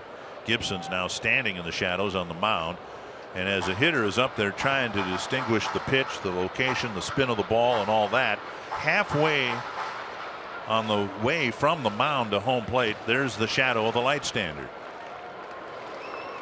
Yeah, it's 2. It's 1 on the mound and it's 1 halfway in between the pitcher and the hitters. So they don't see the ball, they see the ball, then they don't see it, and then it opens right back up. And through all that, you're supposed to time something. It's 90-something miles per hour with some spin on it and figure out where it's going to intersect with home plate. Finally, the pitcher has an advantage. Finally. 1-1 and a throw to first. And you mentioned earlier about how only Gibson has only given up 1 stolen base, and it has a lot to do with how quick he is to home plate. He doesn't use a big leg kick, slides right into it. You know, that gets the ball there pretty fast. Tyler Duffy getting loose. It's apparent that Gibson is not going to go deep in the game. Wide of the plate now, 2-1.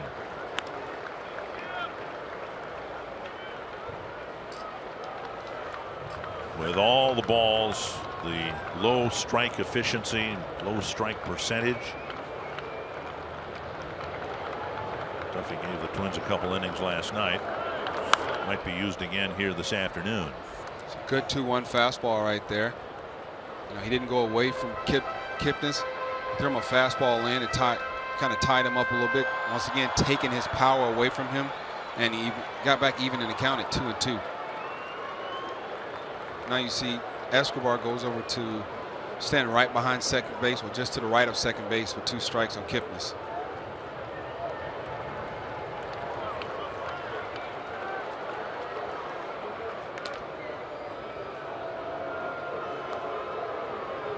I think it's amazing how they have all the data saying that with 2 strikes, Kipnis is not going to hit the ball, you know, to the third base side and all that. Or bunt it that way. Yeah, bunt it that way. And you know, when I was pitching, I always said, man, I want my guys where they've been at for the last 100+ years. You would have been one of those frustrated when you thought you had got a ground ball to the second baseman and the second baseman wasn't there. Frustrated is a kind way to put it. When I make a pitch and the ball is ground ball to the shortstop or third base or second base, I always expected them to be there. Ball up the middle, I'm not expecting them to be there, so that's a base hit. But when I made a good pitch and the ball was, you know, grounded right to shortstop where he should be and he's not, man, my blood used to boil. 2-2, but we see it all the time now. Pitchers, that's part of the game. They're aware that the middle infielder's right behind the second base bag. We've seen Brandon Kinsler do it, some other Twins pitchers on a ground ball hit up the middle. They just back away knowing that there's somebody near the second base bag to make the play. Yeah, they started doing it, but you know, I was towards the end of my career, so I had a chance to be able to tell the manager if I wanted to have the shift on or not, and I was pretty happy with that because I couldn't wrap my mind around what are we doing. We're trying to take a single away. What are we doing right here? And that's it. Just trying to take a single away. Big pitch here for Gibson. 89 pitches. Ramirez homered against him his last time up. He's waiting in the on-deck circle, and it's a full count now to Kipnis. Lindor will take off from first base. But not being inside the game now, I completely see it. I understand where everything is coming from now. This to right field. Chased by Grossman, and it's a foul ball.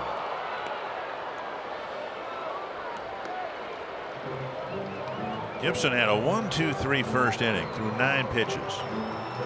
Walked a couple guys, but faced only 4 men in the second. Only 3 men in the third. Gave up 3 straight hits and a run in the fourth. And you'd think, all right, well, they haven't had a lot of base runners and they don't have many runs, but here he is with 90 pitches trying to get his 15th out. And he's gotten 2 ground ball double plays. It's been an odd outing. Pitcher's best friend for Gibson. Another 3-2 to Kipnis. And a foul the other way.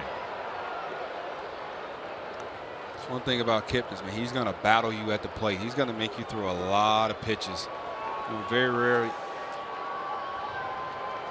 rarely you see him just go up there and just swing and get out in the first pitch. But he's, you know, breaking balls, fastballs in, fastballs away, you know, a couple change-ups, trying to finish him off with fastballs up, and he keeps fouling them off.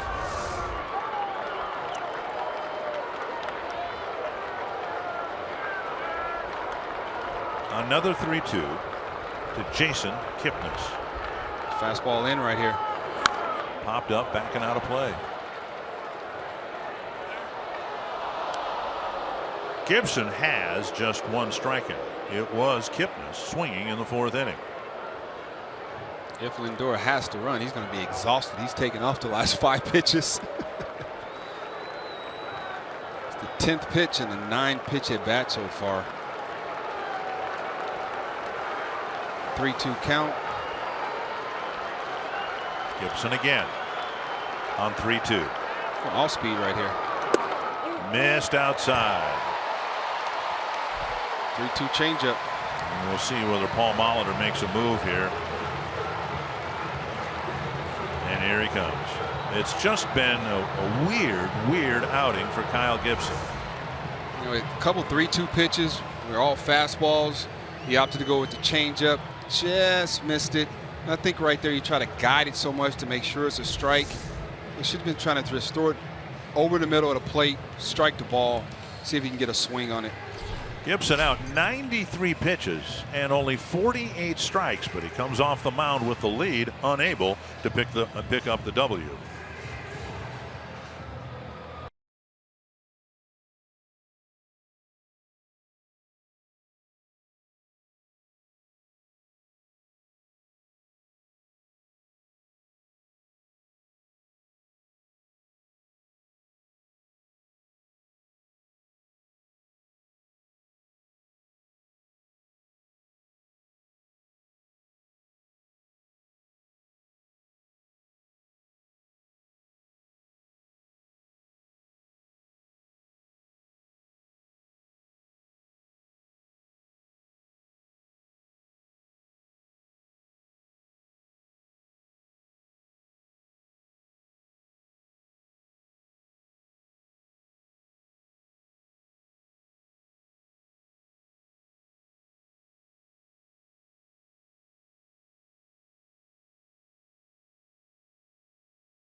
Careful with him.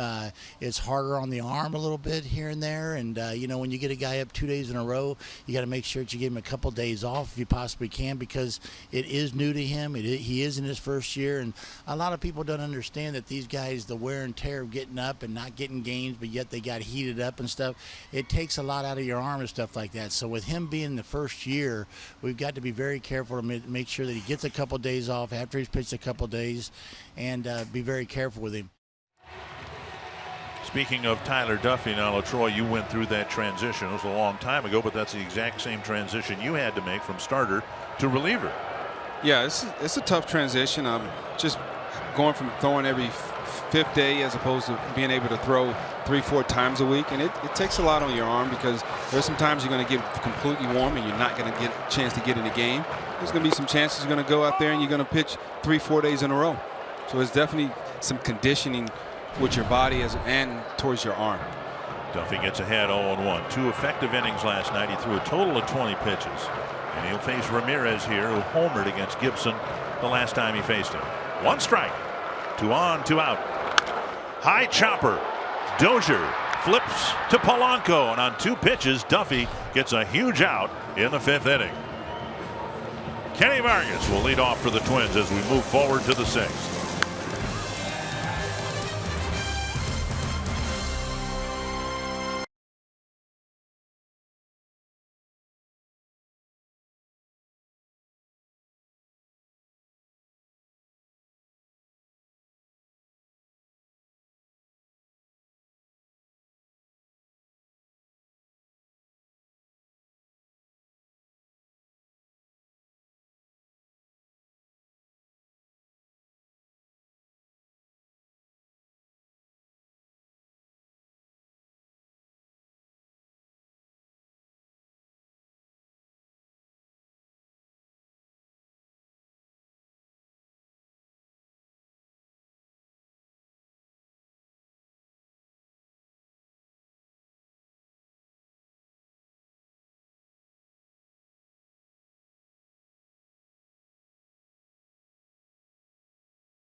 Be the Dells, and it must be the Tommy Bartlett Show. For 65 years, the Tommy Bartlett Show has wowed audiences from around the world. This year's 90-minute show features a mix of extreme water skiing, masterful boat maneuvers, lighthearted comedy, and daredevil stunt artists on stage, on the water, and high in the sky. It's the Tommy Bartlett Show at the Dells. It's been a little bit of a daredevil stunt act here, but bottom line is, through now 14 innings of baseball, the Twins pitchers, whether it's starters or the bullpen guys, kept the Indians to just one run on the board, and they lead here 2-1. Kenny Vargas lead things off. Big swing and a miss. The Indians in this series are 0 for 12 with men in scoring position. Let's keep them that way until Sunday about 5 p.m. Vargas has struck out twice. He's behind 0-1, and I can't imagine the difficulty facing Kluber under these circumstances. He's in the sun. Ball up the middle, and great stop behind the bag by Lindor, and throws him out. Francisco Lindor with a great play to take a hit away from Vargas.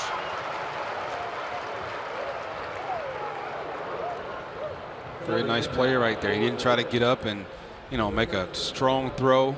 Threw that ball right into the dirt so he can one hop over to Santana. It was pretty good. Lindor works out in the offseason in Orlando with Barry Larkin, the Hall of Famer. So I would like to say that was Barry Larkin-esque right there. And now the batter is Escobar. Lindor teammates with Vargas on the WBC team this year, and it's hardly a way to treat a teammate. One of the coaches on that team, Carlos Baerga, a longtime great player here for the Indians, was here today and talking with Baerga about Vargas, and he called him, and I'm convinced I'm convinced he meant it as a compliment. He said he's an animal. And Vargas has gotten some awfully big hits. There's Vargas, the animal. It's all 3 Puerto Ricans right there. Yeah. 2-0 to Escobar. 3-0 with Polanco on deck. Escobar called out on strikes earlier in the ball game, but who hasn't been? Speaking of Baerga, man, he was part of those late 90s teams that when I was with the Twins, we used to have to come in here and try to win, and it was almost impossible. They had a team. They were loaded. Wow, they were stacked. 3-1 to Escobar. Fastball down and away right here.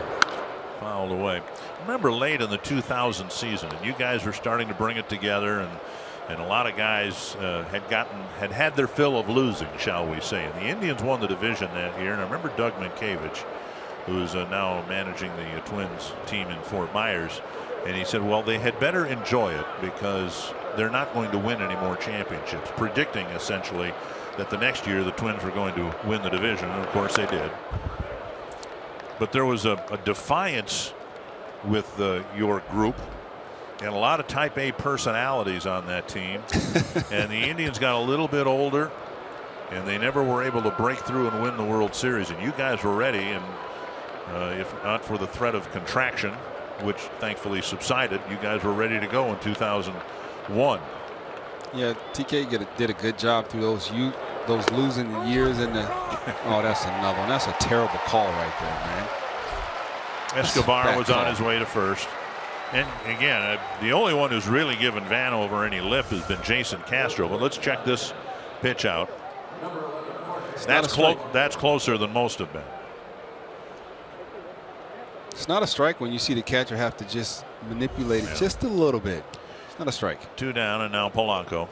We were saying TK did a good job of, just teaching us how to play the game the right way, and in the late 90s, and he prepared us for what we were going to go through in 2001, 2, 3, and and then the success that they had after I left here in 03.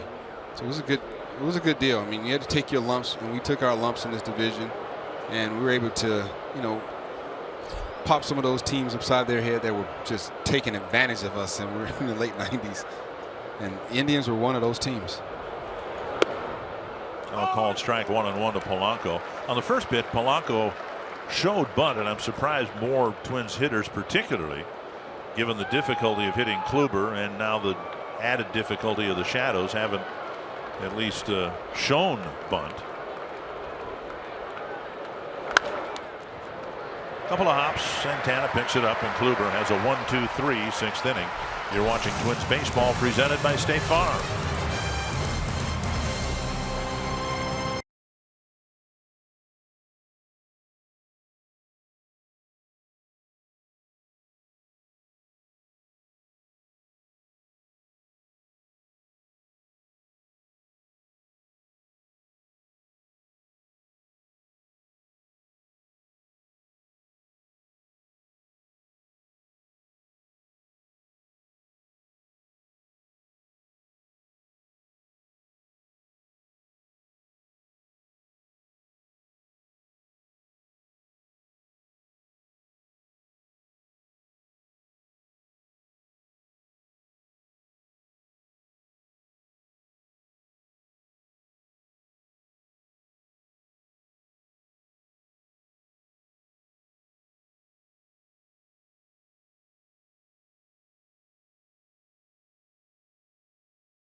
And if you get circled, you may find yourself in the Minnesota Lottery winner's circle, where you could win $100 worth of lottery scratch-off tickets, courtesy of the Minnesota Lottery.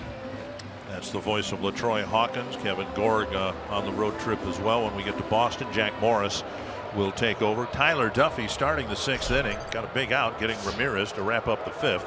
And now in stands Edwin Encarnacion.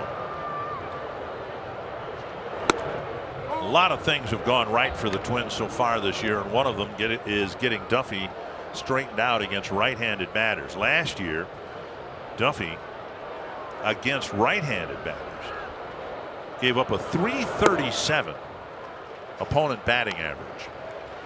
And with Bert's suggestion, Duffy moving over to the third base side of the pitching rubber, that and some other things have brought his numbers down against right-handers coming into play today to .241. I do know that being on that right-hand side, the third base side of the rubber, you're standing right there like eye to eye with the right-hand hitters. And who told me that was Michael Kadire. He told me in 2014 he hated right-hand pitchers who stood on that side. Strike called 3-1. And with that, Duffy already has a kind of a crossfire, so he's coming from way behind the right-hand hitter. So he gives him a lot of problems. He's improved his numbers against lefties, but the biggest improvement has been against right-handed batters. 3-1 to a dangerous one here, and there's strike two. And Encarnacion started to stroll to first. And in case you're wondering now, Kluber has 11 strikeouts, and the last 8 have been uncalled third strikes. If he didn't think that was a strike, he would be upset if he was wearing another uniform. He's going to attack him right here with a fastball down and away. Fouled back, and Encarnacion with a swing intended to tie the game. That wasn't down and away. That pitch was right there in his wheelhouse. He was able to foul it back. He didn't get that same pitch down towards Castro's right knee, or throw that breaking ball, that good hard curveball that he possesses. There it is, and it's beaten into the ground foul. The bottom line is Duffy, who succeeded 2 years ago as a starter, struggled as a starter last year before being moved to the bullpen, has found his niche right now as a relief pitcher and asked today to get some big outs in back-to-back ball games. Go back to the fastball down and away right here. Make a good pitch right here, Duffy. Popped him up on a pitch that sailed over the inside corner, and Polanco with the catch, one away. And that'll bring up Chisenhall. You can follow Twins baseball live with the MLB.com at-bat mobile app. Stay connected to the game's best players all season long with Game Day, live game video highlights, radio broadcast, stats, news, and more. Download MLB.com at bat today, your #1 app for live baseball. So Duffy's already gotten a couple of big outs here in the ball game, and now we'll go after Chisenhall. Inside ball one. It's the first pitch changeup right there that he just kind of, spent off of, ran away from his arm. It's one of those pitches like throw a changeup like that up to a right-hand hitter, a left-hand hitter. He's lucky that that ball was way in and wasn't over the plate. Up high 2-0. The one Cleveland run came in the 4th inning. Ramirez got a high changeup and blasted it into the seats in right.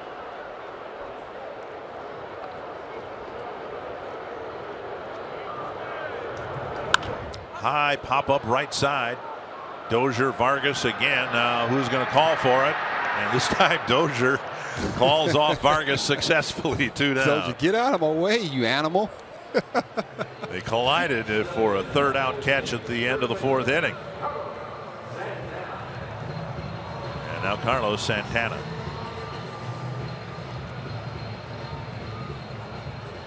What will be interesting here if we see the Twins carry a lead into the late innings. Duffy had Chisenhall. He was 2-0.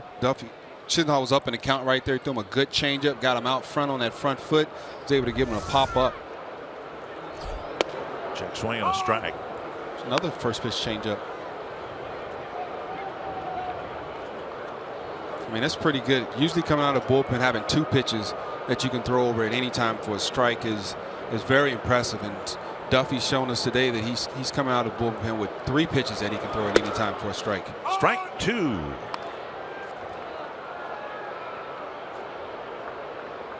Duffy did not face Santana last night. He's thrown a couple changeups. I like to see him throw his curveball right here. Just going to go back to the fastball. Ian, got to get it in there. It's a good pitch right there. Strike 3. We finally got one. Thank you. Tyler Duffy's faced 10 men in this series and retired all 10 of them. And the Twins take a 2-1 lead to the 7th inning.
Story of the game in a low-scoring ball game. It's a great piece of hitting, a double in the 1st inning by Grossman and scored Dozier. Error to third base on the throw allowed Mauer to score to give us our 2nd run. Hanging changeup right there to Ramirez, drove it into the right field bleachers. 2-1 game. Corey Kluber, season high 11 punch outs. A lot of help from the umpire, but he's still Klubot. He throws a lot of strikes, and when you're good, you're good. And now the 7th inning, and left fielder Chris Jimenez will lead things off, squaring to bunt and taking the strike. And that probably drew a chuckle from those in the Cleveland dugout as well. They're probably screaming, "Who's going to run for you if you get it down?" Well, on the subject of substitutions, here we are, and Twins are in front 2-1. They've got a catcher playing in left field. And so you'd say, well, to protect the lead, we have to upgrade out there in left field defensively, but you really can't because Jimenez is the backup catcher. If you take Jimenez out, and let's say Rosario's well enough to play out there. Who's our third option? Who would be the third catcher? Yes. That would be Escobar. And then if you had him in an emergency situation. That's why it doesn't work. Okay. So, you know, you'd say, well, we got a lead to protect in the late innings. Let's improve our play in the field, even if Rosario or Kepler was able to substitute defensively. It's the one move you really risk a disaster happening if you take your backup catcher out of left field. We'll see how Paul Molitor handles it. 2-2. Busted bat, and Jimenez is going to try to hustle out an infield hit, and Santana on the backhand side had a high pick to make on the first hop, one down. Jimenez got him a slider right there. He was able to make contact with, hit it in the hole. Lindor goes in the hole, you know, makes a good backhand and return the favor to Santana with the backhand scoop. One down, and now Castro will bat. Twins have a bench of Sano, who is sick, Rosario, who became sick this morning, and Max Kepler, who could not run on his right foot after fouling a ball off the foot last night. That's it. Castro, 2 strikeouts, 1 swinging, 1 looking, and he takes ball 1. Sano must not be feeling well because he's sitting in the dugout with a pullover on. He looks sick. He really, I saw him yesterday, I saw him today. He just looks sick. And I'm hot just looking at him. Yeah. Sun shining into the dugout, and he's got a hoodie on. He's just not feeling well. Now, we were told that he was available last night to pinch hit, but the question here is, you know, can he play in the field? We're with the Twins leading 2-1. The need isn't so much for a pinch hitter, but for somebody who could play left field. But again, that's the one move that you probably should not make playing with the lead. Castro now with a 1-2 count, and he'll be up there swinging. Well, we've come this far with the lineup that we have. I think we just stick with it.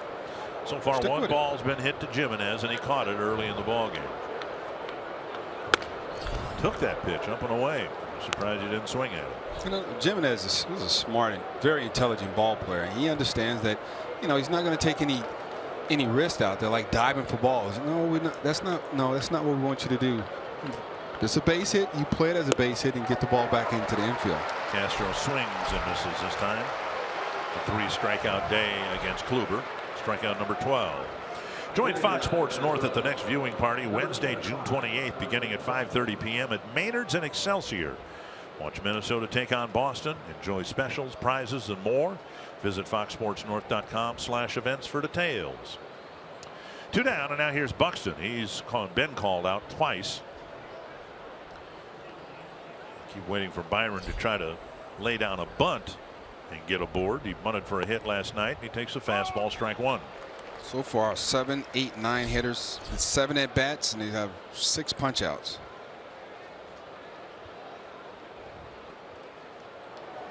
Very impressive. The last 2 innings. 6th inning, 12 pitches. That was his 12th pitch right there of the 7th inning with 2 outs. I know. Buxton in a quick 0-2 hole. Season high in strikeouts. At least Castro's strikeout broke a string of 8 straight called third strikes. 0-2 to the Twins center fielder. Was not in the original starting lineup against Kluber. And he takes outside. It's a good take right there.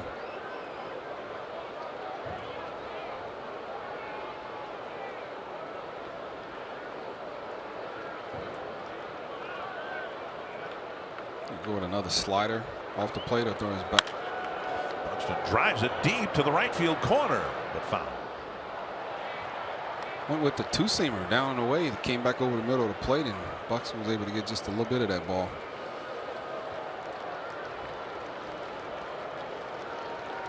Duffy's done his job, and now Belisle will be asked to pitch the 7th, it appears.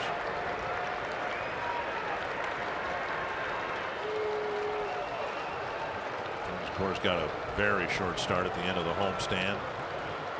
Just 2/3 of an inning, 5 innings last night from Mejia, and less than 5 today from Gibson. Fall back. Dozier on deck was like, whoa, it was just a little close.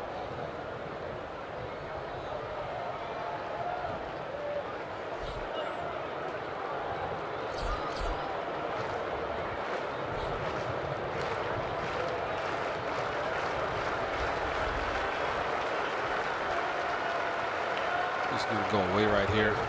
That two-seamer. Throw him another slider. Good take. 2-2. Since you mentioned Dozier's thing, and I've been on a campaign for years, we've seen so many close calls in the on-deck circle. Would you mind it if we just took the on-deck circle and put it behind the batter? We have 2 on-deck circles in front of each dugout. In this case, Dozier would be over on the other side and out of harm's way, like they do in Little League. What about when lefty's hitting? Well, then you go back to the other one. Okay. It's going to happen. It's already happened to a player named Juan Encarnacion years ago. Buxton strikes out. The Twins are retired 1-2-3 in the 7th. Kluber again goes at least 7 against the Twins.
Wisconsin Dells, and there you'll find the Mount Olympus Water and Theme Park. It includes a sprawling 300-acre outdoor park featuring 44 water slides, 7 roller coasters, and numerous kiddie rides. The centerpiece is its huge wave pool, unleashing 9-foot waves every 90 seconds. Plus, the indoor park offers year-round attractions. Mount Olympus Water and Theme Parks at the Wisconsin Dells. Right now, the Twins trying to ride the wave here and win Game 2, still leading 2-1 into the bottom of the 7th, gentlemen. Thank you, Kevin. It has been an interesting game, and now Matt Belisle trying to make it a really boring game, at least in the bottom of the 7th. He's had 4 straight scoreless outings. He'll face the bottom third of the Cleveland lineup, starting with Yan Gomes. Matty Belisle. Gomes, Zimmer, and Jackson due up. Swing and a foul, 1 strike. Belisle pitched in 2 of the games against the White Sox, the first game and the 3rd game. The last 4 outings, 4 and 2/3 innings of scoreless baseball. Another swing and a foul, 2 strikes. In that 4 outing span, he has given up 5 hits. Castro sitting up on the outside corner, and the pitch fouled away.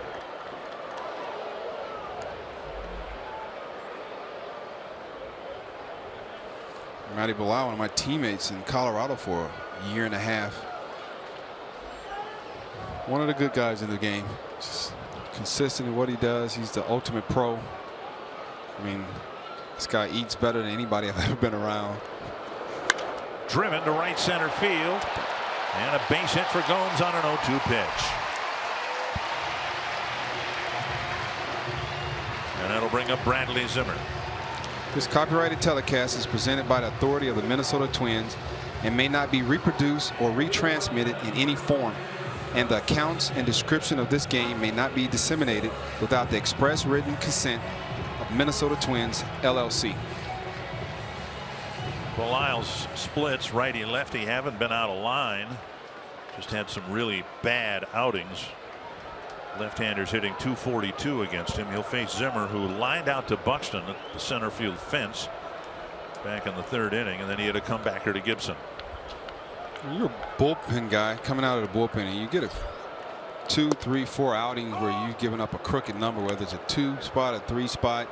I mean, it's hard to recover from outings like that, and you have to go on, like, 16, 17, innings without a run to get back close to, a decent, respectable ERA.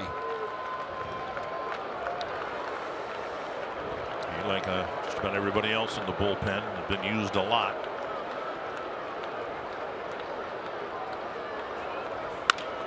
Driven to left field.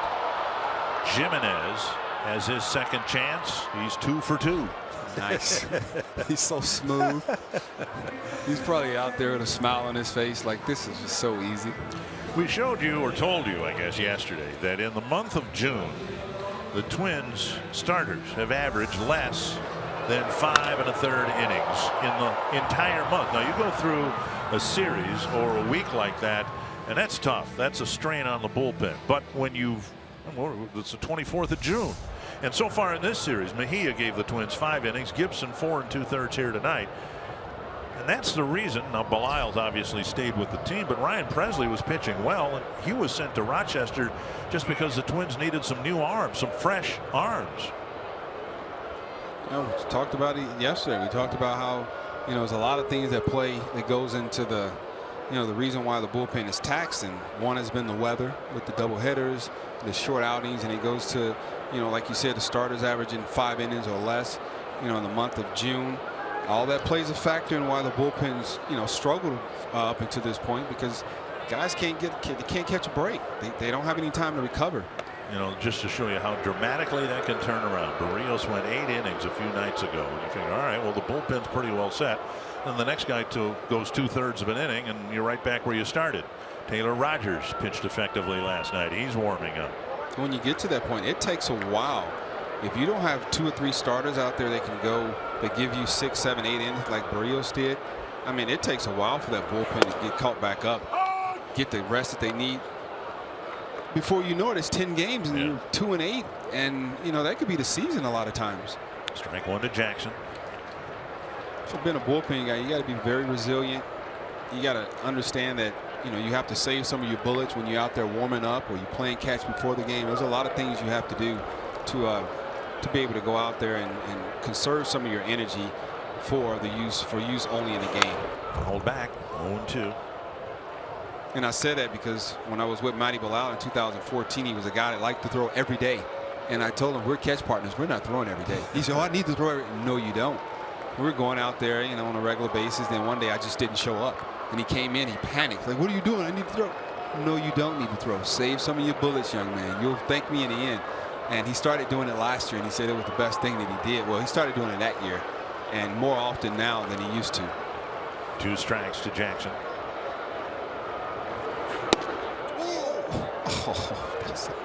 And that's a very good 0-2 pitch right there. I don't know how you take it. You can't hit it. But Jackson did. He couldn't pull the trigger. It's a slider right there. 0-2 slider. Right off the plate. I mean, I've seen him call fastballs worse than that for a strike. Carrier. 1-2. Good pitch right here, Bilal. Hung a breaking ball, and it's hit to left for a base hit. First and second. 1 down. Tying run at second for Lindor.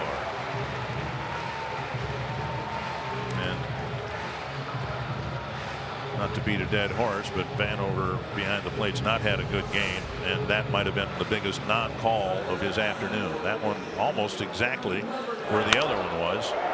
Same pitch in essentially the same spot. But the first one was taken for what should have been strike 3. Here's Lindor. Yeah, but Lyle will tell you that ball should have been, closer to the dirt than what it was. He left that pitch over the middle of the plate, and he gave Austin Jackson a chance to put a good swing on it, which he did. To this point in this series, the Indians are 0 for 12 with runners in scoring position. Here is Lindor, singled his last time up. Let's keep it that way until about 5 o'clock Sunday afternoon. Big spot here for Belisle, and Castro and Belisle will have a chat about this.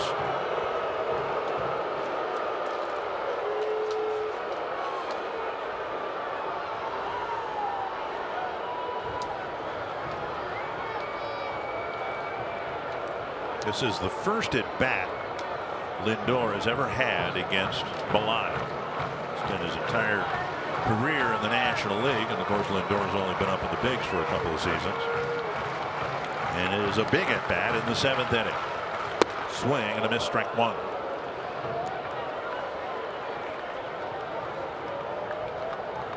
Where last night the Indians left men on base all over the place. Here they haven't had many men left on base. Gibson got a couple of ground ball double plays. Belisle would gladly accept one here. 1 pitch away. Sliced foul, 2 strikes.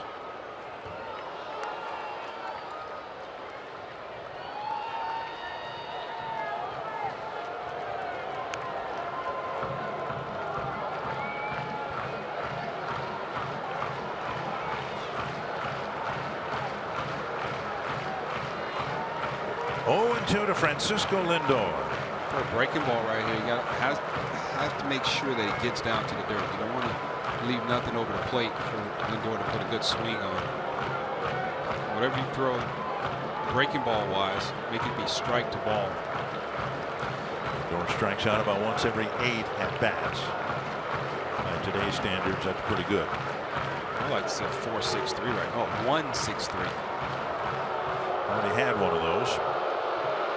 And Lindor hit into it in the 3rd inning. You see, I laugh because the crowd is booing right here because Castro's going. It's a very important part of the ball game right here.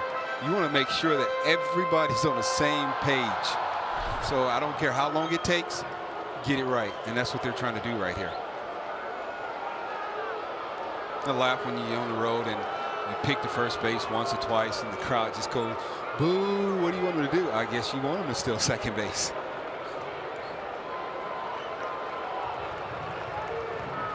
There's that stat you were talking about. 0 for 12 runners in scoring position, 0 for 4 today. 0-2 to Lindor. Bounce towards first. Vargas fires to second. Relay to first. Not in time, and the ball gets by Belisle. Nobody backing up, and the Indians will tie the game. There was no chance of getting Lindor at first base. And the Twins, who took advantage of 2 Cleveland errors to score a couple of runs in the first, now give one back with a fielding miscue in the 7th.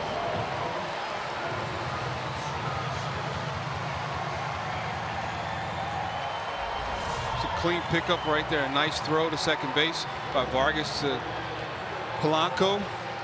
The ball just sailed a little bit on Belisle. Looked like it tipped off his glove and carried him to the dugout. Well, now Kipnis will come up, and that'll force the Twins to bring in Taylor Rogers to finish off the 7th. At least that's the hope, rather than start the 8th. A little misfortune for Belisle as he went to cover the bag, but you could see Lindor was not going to be doubled up on that ground ball, and the Twins, in hindsight, would have been better to just get the force at second. We are tied at 2 in the bottom of the 7th.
Where Belisle covered the bag, but watch his foot on the bag. I mean, he was unable to get his foot anchored into the bag to be in position, and his foot just kind of slipped a little bit there, and that didn't help. Yeah, I think when his foot slipped off the backside of first base, he kind of threw his GPS off with his glove because he was right there prepared to catch the ball. And when you saw when his foot slips off the bag, it kind of alters moves his arm just a little bit, and very unfortunate play for the Twins right there. Taylor Rogers comes in. He'll try to get Kipnis. He pitched to 4 batters, 3 of them right-handed in the ball game last night, and pitched a scoreless 8th inning. Kipnis 0 for 2 with a walk. I was talking to Taylor today in the hotel lobby, and he was saying that he and his brother, who pitches for the Giants, think in AAA, they have this exact ERA as of right now. Yeah, isn't that something? Yeah, and they're twins. His twin brother. They have twin ERAs. His brother at AAA, and Taylor, of course, with the big league club here. 1 strike to Kipnis.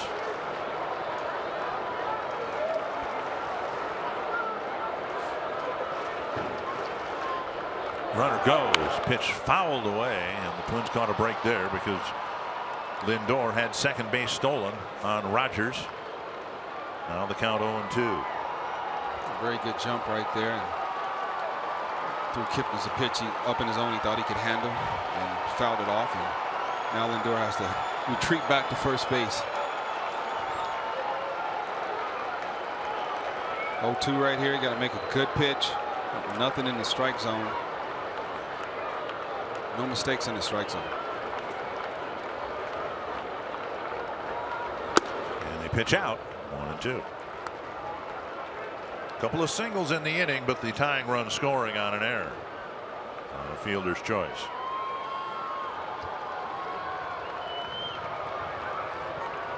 With Vargas holding the runner, of course, Kipnis has got a little bit bigger hole on the right side of the infield. 1-2 from Rogers to Kipnis. Breaking ball down and away right here.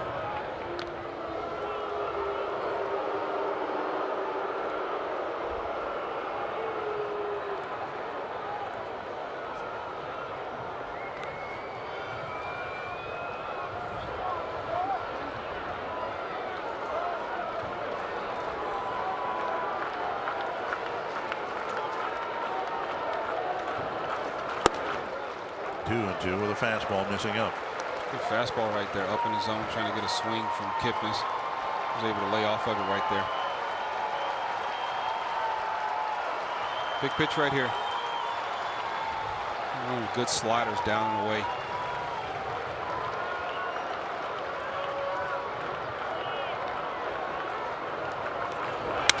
Ground ball left side, backhanded. Polanco fires across his body. Not in time, an infield hit. And now Ramirez, the switch hitter, will come to the plate with the go-ahead run at second. Not a well-hit ball, but it hit in a good spot. A very smart play by Vargas right there. He knew they didn't have a chance at getting Kipnis on that play, so he came off the bag to secure the ball.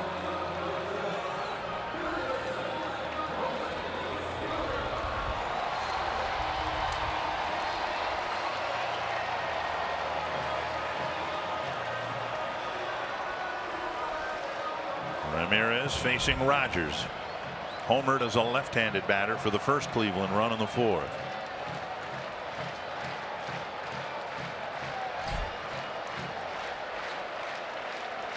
Ramirez is 0 for 2 against Rogers with a punch out. So Rogers has had some success against Ramirez. And Rogers done a much better job this year against right-handed batters. Falling behind Ramirez 1-0. Chop foul 1-1. 4th inning, a changeup right here from Gibson. He just got elevated, and Ramirez recognized it early, was able to keep his hands back and hit a hard line drive over the fence in right field.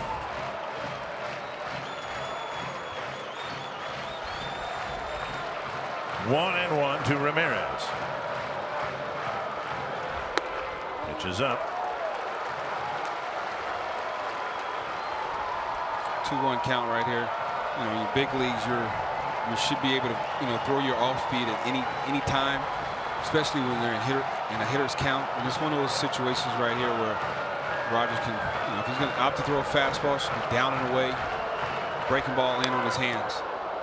Fouled, and it's 2-2. Earlier we talked about Tyler Duffy's better results against right-handers than last year. And same too for Rogers. Last year right-handers hit .291 against him, and this year they're hitting .250. Well, last year was Rogers' first time in the bullpen, right? First go around as a reliever. He had a lot to learn. It's a little different mentality coming out of bullpen as opposed to, you know, going out there every 5th day. It was a quick study. Very quick study. 2-2 to Ramirez.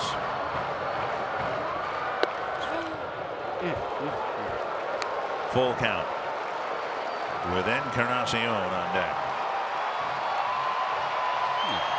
2-2 fastball right there to Ramirez. They opted for a fastball in. You know, that's not a bad pitch at all, because when you go in, you want to miss in close to the hitter's body. 2-2 count right there. You do not want to miss over the middle of the plate. Sharply hit to Dozier. Fumbles it. Recovers. Inning over.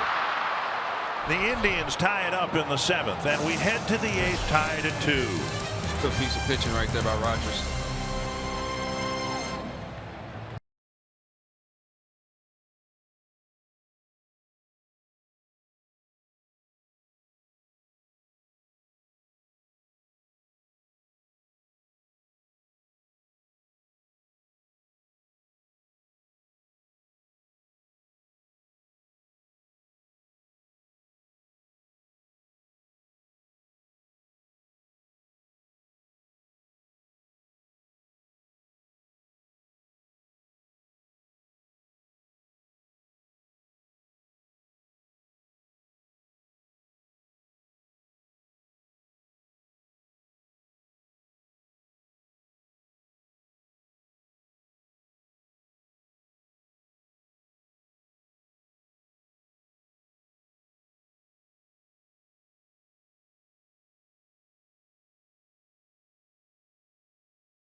Thank you, Tom. Washington, the only team in the East with a winning record, looking for win number 45. Corey Kluber out of the ball game. Finally, at one point in the game, he had 8 straight strikeouts via a called third strike. That's our State Farm combination. A run of 8 straight called third strikes. Many, if not most, on pitches that our box track showed were not strikes. But again, questionable. But he's good. I mean, he made pitches, and our key was to the game was get him early before he got in the groove, and you know, scored 2 quick ones on him, and then he got in the groove, and they wasn't able to get anything after that. The good news is Kluber's out of the ball game. The bad news is Kluber's out of the ball game, because now the bullpen takes over, starting with Chad Allen.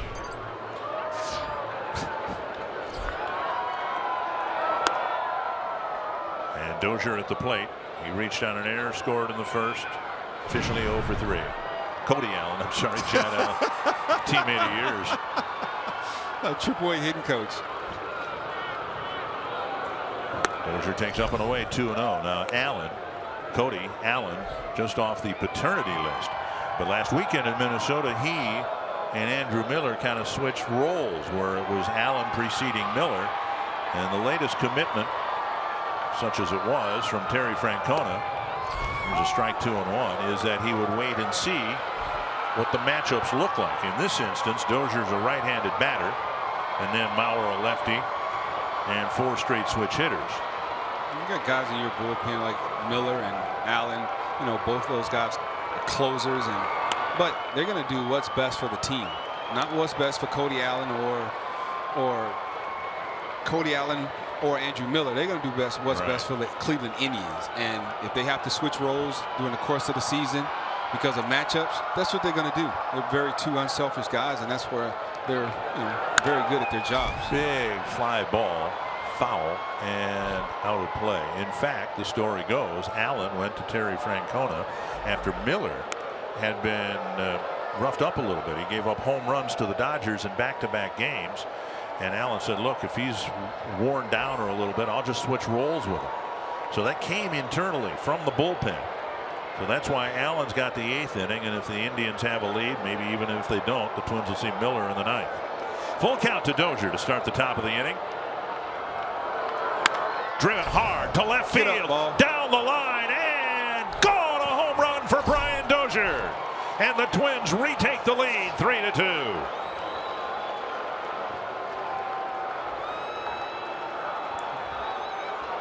Count right there, 2-1, a good hitter's count.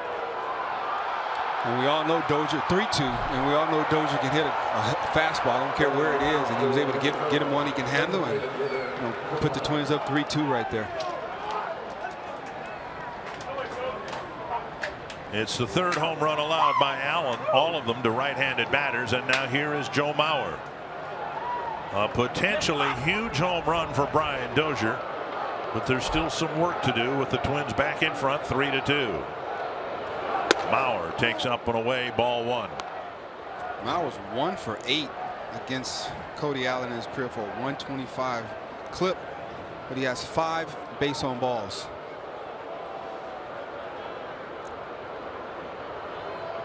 Crowd of over 33,000 stilled by Dozier's home run, and now it's 2-0 to Mauer. Full count. Allen didn't want to walk him, and Dozier was waiting for it. You see Gomes sets up down and away, and that pitch that we know Dozier can handle oh so well, that pitch just up and in just a little bit. He was able to get the barrel to that and give his team a 3-2 lead here in the 8th inning. And now Mauer with the 2-0 count. Dozier's had a pretty good 2 days here so far. 3 hits last night. And then that one. Mauer fouls it away.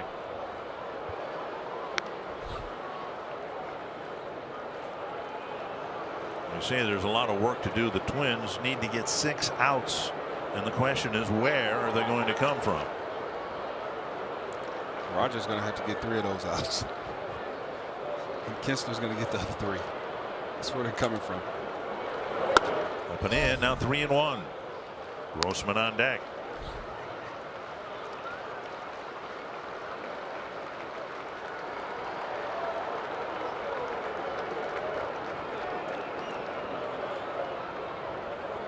Rogers got some big outs last night, 3 of them. And he got a big out in the 7th. And now Mauer will take a walk. So he's reached all 4 times with 2 walks and 2 sharp hits, and now Grossman.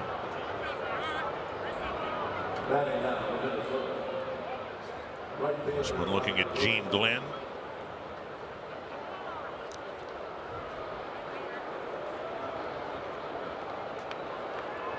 Two guys back to back in the lineup that you know that's going to go up there and work the count and give you a professional at bat in Mauer and Grossman.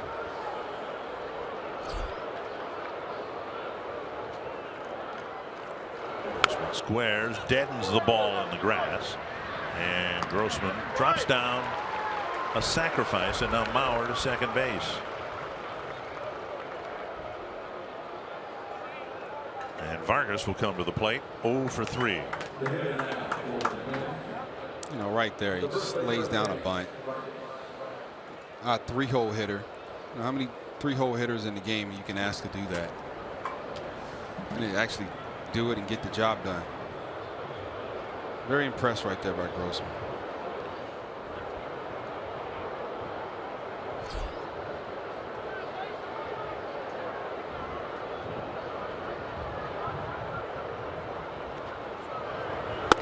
Vargas takes strike one. Strikeout swinging, a strikeout looking, and a ground ball to short. It was a well-hit ball that Vargas put in play in the 6th inning. Lindor with a great play behind the second base bag.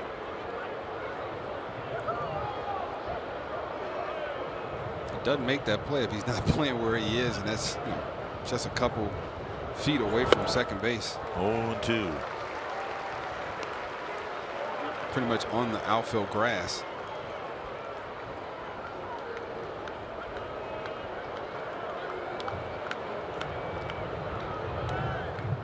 All the teams doing their their play charts and all that, and the guy that does it for the Indians, helps out with, is a good friend of mine, Scott Atchison. In the dirt. I asked him today what his job title was, and I said, "Oh, you're MLB jack of all trades," because he does a little bit of everything. Yeah, the pitcher, he pitched with me in with the Mets in 2013.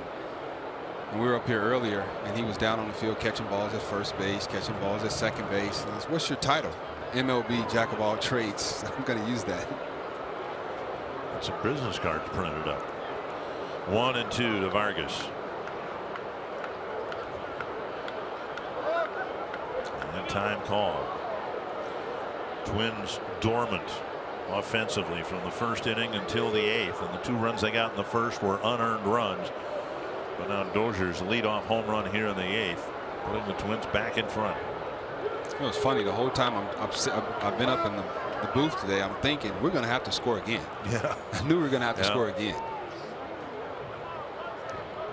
And 3 may not be enough.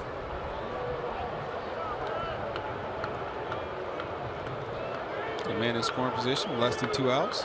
Let's go, big animal, you. Vargas tried to hit it where even Lindor couldn't catch it.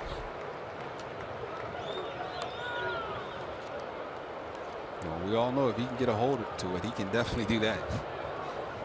Left side and right side. I can still picture, not many home runs I can picture in my mind, but the one he hit last week with that changeup in Target Field, I can still picture that in my mind. I told you, I started screaming. My wife, "What's wrong with you?" I'm like, I just saw Vargas hit a ball a very long way. Chopper right side. Mauer will gain a base, and Kipnis throws out Vargas. Now Mauer at third, 2 down for Eduardo Escobar. Target Field's a great place to spend time with the people who are important to you. Groups of 25 or more are eligible for discounts on tickets, and per ticket fees are eliminated. Arrange your group of 25 plus today by visiting twinsbaseball.com/groups or call 800-33-TWINS and ask about a Twins Target Field group outing. Big at bat now for Escobar. He's provided so much punch to this Twins lineup in the last couple of weeks. Mauer is at third with 2 away. Escobar's 1 for 8 against Cody Allen with 5 strikeouts and hitting at a 125 clip. But he's swinging the bat good right now. He broke his 9-game hitting streak last night without getting a hit. It's a good time to start a new one. Been called out twice on strikes and hit a fly ball to left.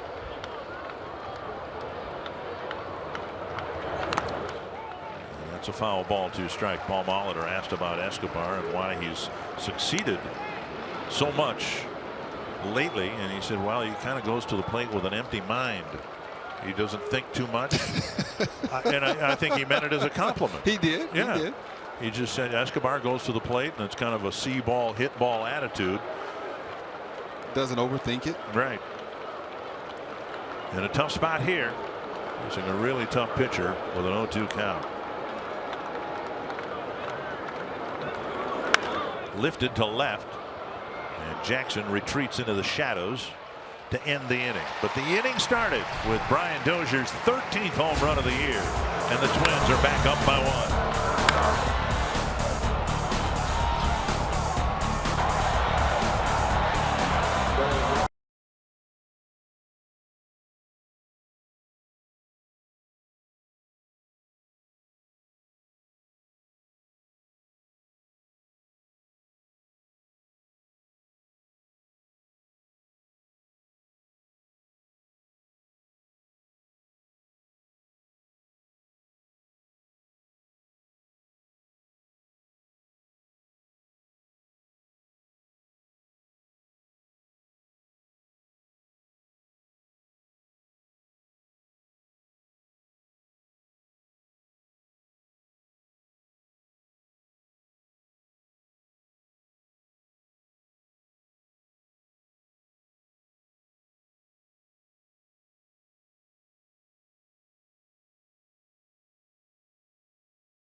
Solution to the problem. How do you upgrade the defense in left field and keep Jimenez in the game?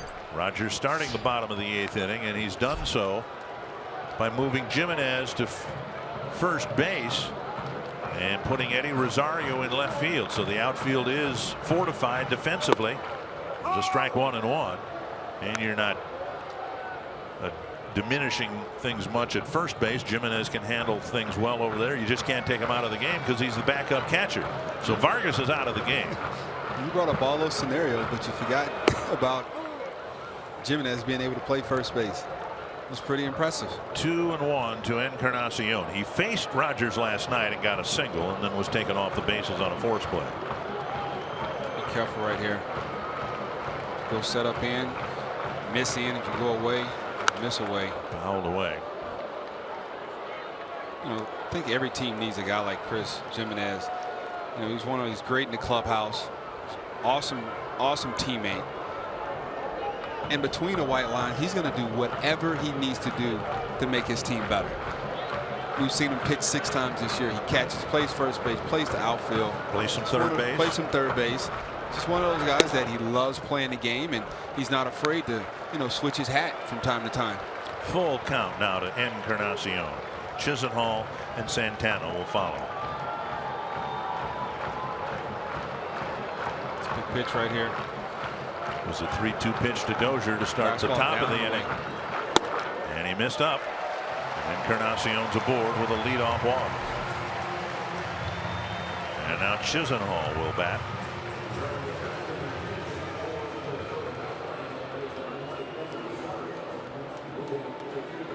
July 6th is Game of Thrones night at Target Field. Limited number of Game of Thrones theme night ticket packages are available. They include a game ticket, a Sano King of the North t-shirt, and a chance to sit on the Iron Throne. Go to twinsbaseball.com/GOT. Learn more about the Game of Thrones theme night offer. Twins expecting a possible bunt, and Rogers bends one over, strike 1. Escobar was well in on the grass at third base. Chisenhall 1 for 3. That one doesn't run that well, so the bunt's not a great bunt. Have a play at second base. Rogers got Chisenhall to hit a comebacker last night. Down and away, 1-1.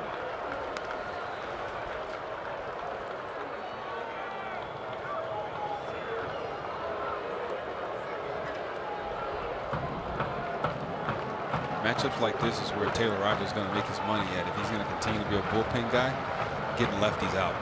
Swing and a miss. And it's 1-2. Rogers trying to pitch around a leadoff walk to a very dangerous and hot hitter. But one, as you said, who doesn't run particularly well.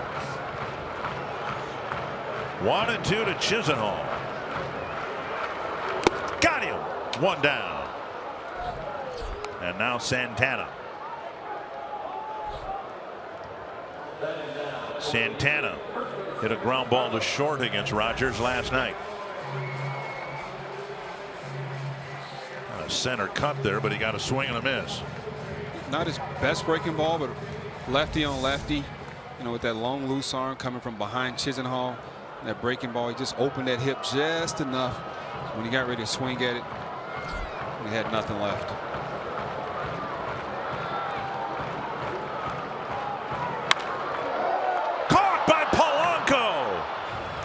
A line drive, a wicked line drive, speared by Polanco for out number 2.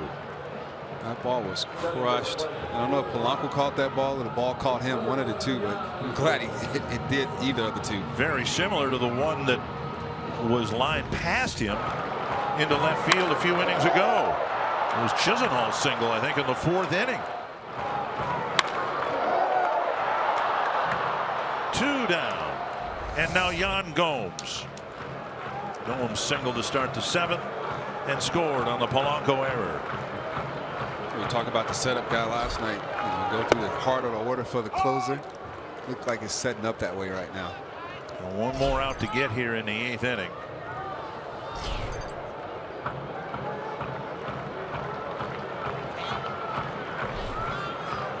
I like watching Taylor because he's so calm.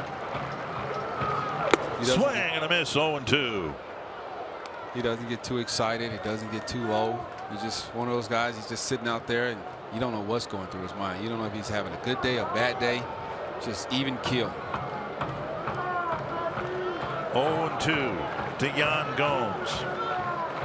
Breaking ball down in the dirt right here. Fastball up.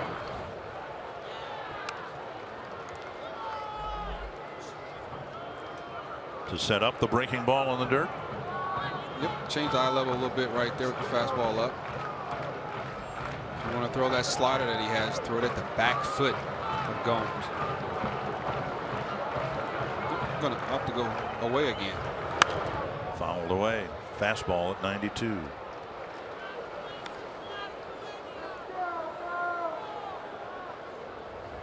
Brandon Kinchler getting loose.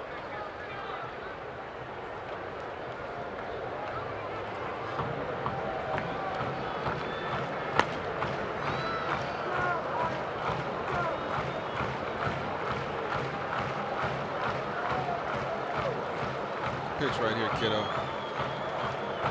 Back away. Got him! On another solid outing for Taylor Rogers in the Twins bullpen. The one-run lead gets moved to the 9th inning. You're watching Twins baseball presented by State Farm.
Three big outs in the Twins win, and today maybe even more impressively pitched around a leadoff walk. First of all, finished the 7th, then pitched around the leadoff walk in the 8th.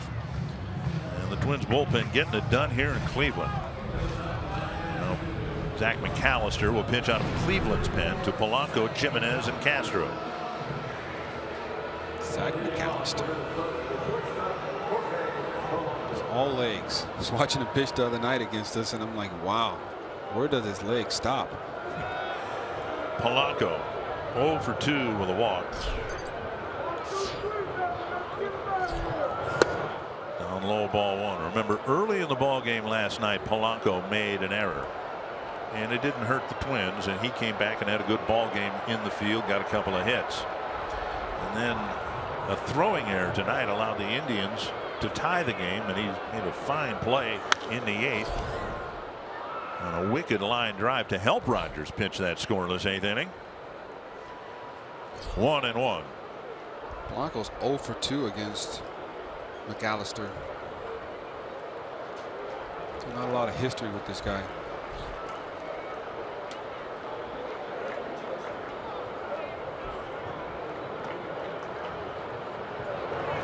High fly, right field. And Chisenhall with the catch, 1 down. And that'll bring up, okay, what do we call Chris Jimenez? Right now he's the first baseman. He was the left fielder. He's the backup catcher. He's been a pitcher. He can fill in at third base. Utility player. Utility power hitter. Chris Jimenez. He'd appreciate the compliment. A couple of home runs in one game, 3 on the season. That fastball middle up, just a little away from him. He can turn on it with the best of them. We've told the story before when we first faced the Indians at Target Field, asking Terry Francona about Jimenez. He said, well, there's a reason we brought him back 3 times. And what we've seen here today is one of the reasons why. You need me there, I'll do the best I can. It might not be pretty, but I'll do what I can. And that's been true at in left field and at first base. You want me to pitch, save the bullpen, I'll do that. And then you hear about Asdrubal Cabrera, the Mets, and the Mets want to move him off as short and move him over to second base, or I'm sorry, for the Nationals. And he says, well, if that's the case, then I wish you'd trade me. Popped up, it is back and out of play. Cabrera's with the Mets, isn't he? Asdrubal Cabrera. Yes. He was with the Nationals. So he wants to be moved, traded, because the Mets feel that they need to move him over to second base. Different type of player. Jimenez understands his role. He's understood it everywhere he's been, whether it's here, Seattle, or Texas. 2-1. Foul back. He's a valuable piece to an organization at the big league level. Very valuable.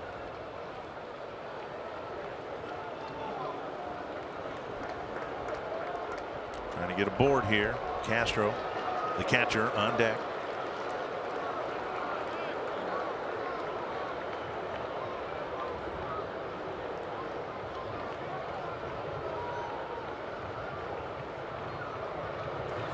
A drive to left field. Jimenez launches one long gone to left. CG just keep doing it. He just keeps doing it. I don't care where I play, left field, pitch, first base, I don't care. Just give me a fastball I can handle and I'll show you what I can do with it. His 4th home run of the year. Fastball right down the middle. See what Gomes set up away. He had to bring that glove hand back towards the hitter and right on the swing path of Mr. Jimenez. Second big late inning home run for the Twins. Dozier's leadoff home run in the 8th. Now Jimenez adding one with 1 out in the 9th. And here is Castro. Outside, ball 1. You can provide some of that with your versatility out in the field. That's a plus. I'm sure a lot of teams are looking for that.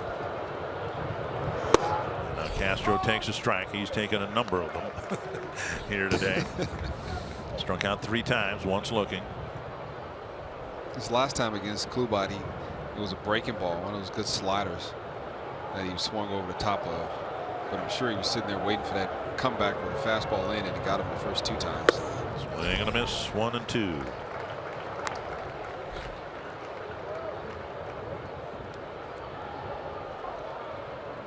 Look at Jimenez, the smile on his face, talking a little trash to his teammates.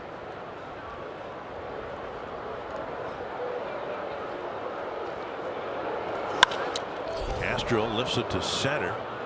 Plenty of room out there for Zimmer. 2 down. Kinsler, of course, warming up down in the pen, and he'll have at least a 2-run lead. Asked Paul Molitor today how much leash Trevor Hildenberger had last night. He said 1 more base runner before he was going to have to fire up Kinsler. But the fact that Hildenberger was able to finish the game last night, we saw Kinsler stretch but not warm up. You'd like to think that Kinsler will come into the game fresher than he would have if he had to throw 15 to 20 pitches to get the save last night. Buxton takes strike 1.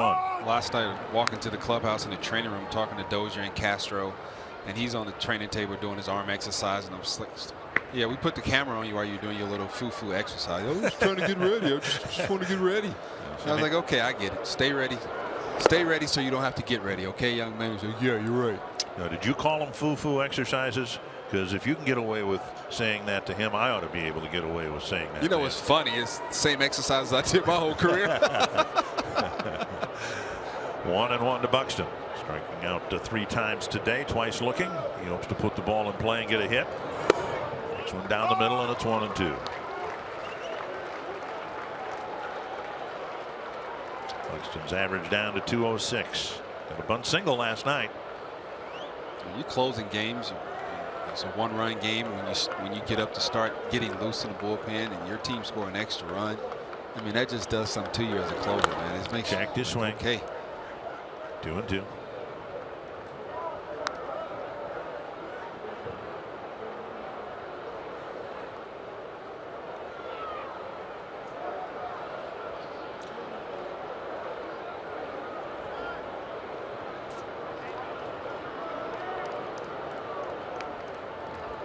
Fastball or slider away right here to Buxton. Buxton's been called out twice on that pitch. You're absolutely right. And it's a full count with Dozier on deck. So we talk about the pitches and all that. I remember being in the dugout and we said, why are you complaining about the pitches? Umpire called it a strike. It's a strike. Bouncer scooped up nicely by Ramirez, and he throws it across. Twins add one more on a Jimenez home run. It'll be a 4-2 lead for Brandon Kintzler going to the bottom of the 9th. Center cut fastball right there. Jimenez did not miss it.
A 4-2 lead. Chris Jimenez hitting his 4th home run of the year, and the Twins are 3 outs away from taking the first 2 games of this series. Brian Dozier adding a big leadoff home run in the 8th, right after the Indians had tied it up at 2. And Brandon Kintzler, who didn't have to pitch last night, will have a chance to pick up the save here today.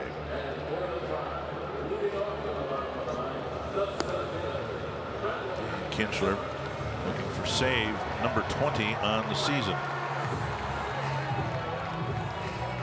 And he'll face Bradley Zimmer, Austin Jackson, and Francisco Lindor. Bench players Gonzalez, Perez, and Robertson probably won't be used.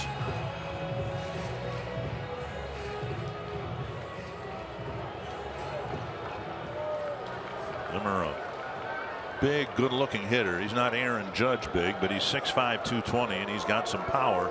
But now Kintzler's got the advantage of pitching with a 2-run lead rather than a 1-run lead. It'll happiest people in the building once that home run was hit to give the 2-run lead instead of a 1-run lead for the closer to come into the game. Check swing foul into the Cleveland dugout. Kinsler's going to feature his fastball. It's a 2-seamer. It's sinking, down at the bottom of the zone. He's getting a lot of ground balls. He got a slider he's throwing. In his last outing, he threw a few changeups, which was surprising. He and I texted and chatted about his changeup, and he was pretty excited about it. If Kinsler gets this save, he will climb into a tie for the league lead with his 20th save.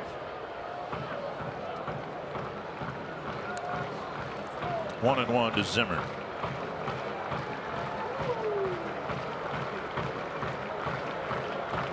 That 2-seam fastball. It's got a ground ball right here. Outside, 2-1.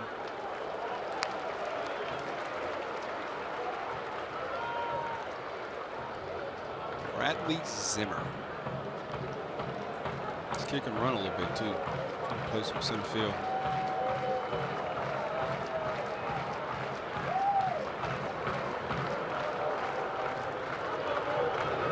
Swing and a foul. 2-2. It's that slider we're talking about right there. Down and in to the lefty at his back foot. Throw it in a perfect spot. More times than not, you're going to get him to swing over the top of it. And if you're really lucky, they might foul it off their foot. Like he's going to try to elevate the fastball right here.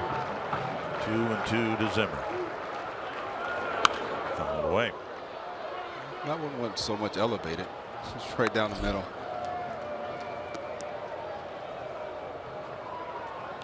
Zimmer made a bid for an extra base hit, sending Buxton to the center field wall back in the 3rd inning.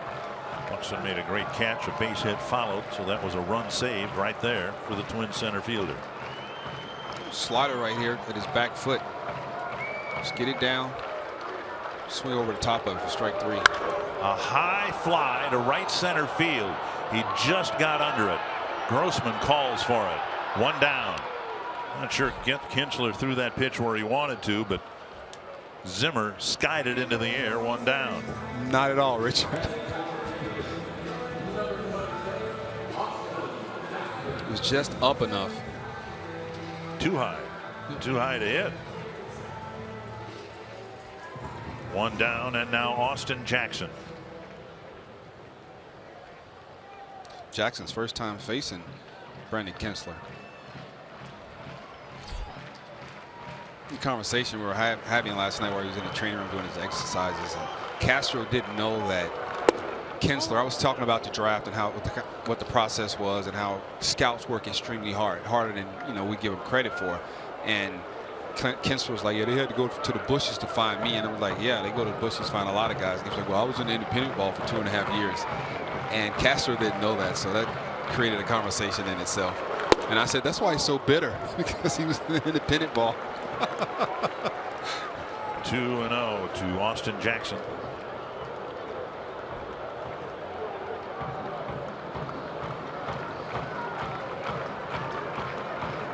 Ball's loose on the field, but no one notices. Ball boy retrieves it. Good 2-seamer right here. 3-0. Lindor on deck. Talked about last night how Rogers and the efficient job he did in the 8th inning kept the big bats in the middle of the Cleveland lineup from hitting in the 9th against Hildenberger or whomever. Different batting order now, and Lindor, instead of hitting 3rd, is in the next spot. Oh! 3-1. All the way back now right here. 2 more good fastball with that good sink.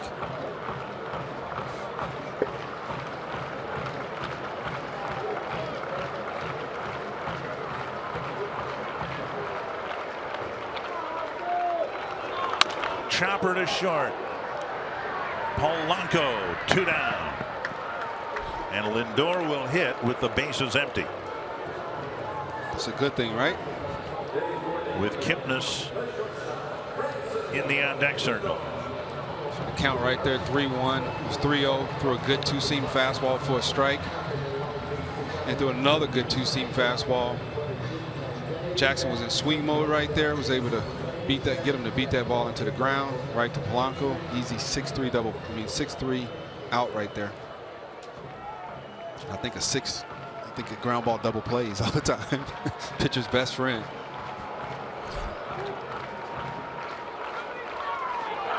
Lindor takes ball one.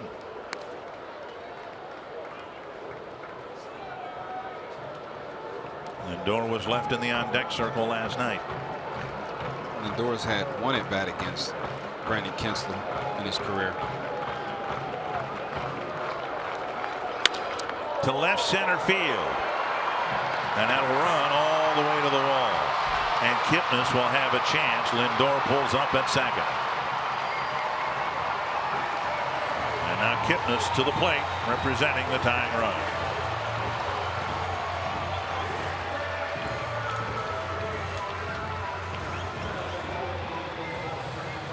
Lindor got him a fastball right there, just able to shoot that ball over out into the left center field. Got for a double.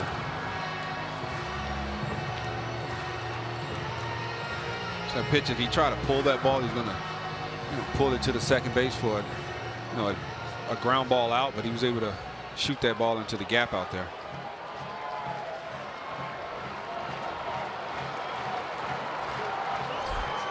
Last night, Hildenberger got Kipnis in the ninth inning on a ground ball to first. Missing again, and Kinsler keeps throwing ball one. Kipnis 1 for 4 against Kipnis 1 for 4 against Kinsler. KK's right here. Kipnis, Kinsler. But he also has 2 punch outs against him. So.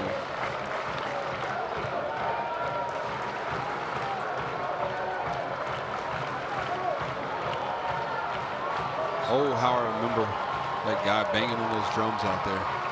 Brings back a lot of memories.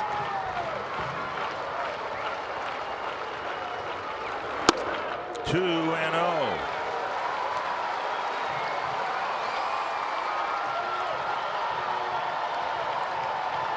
There he is.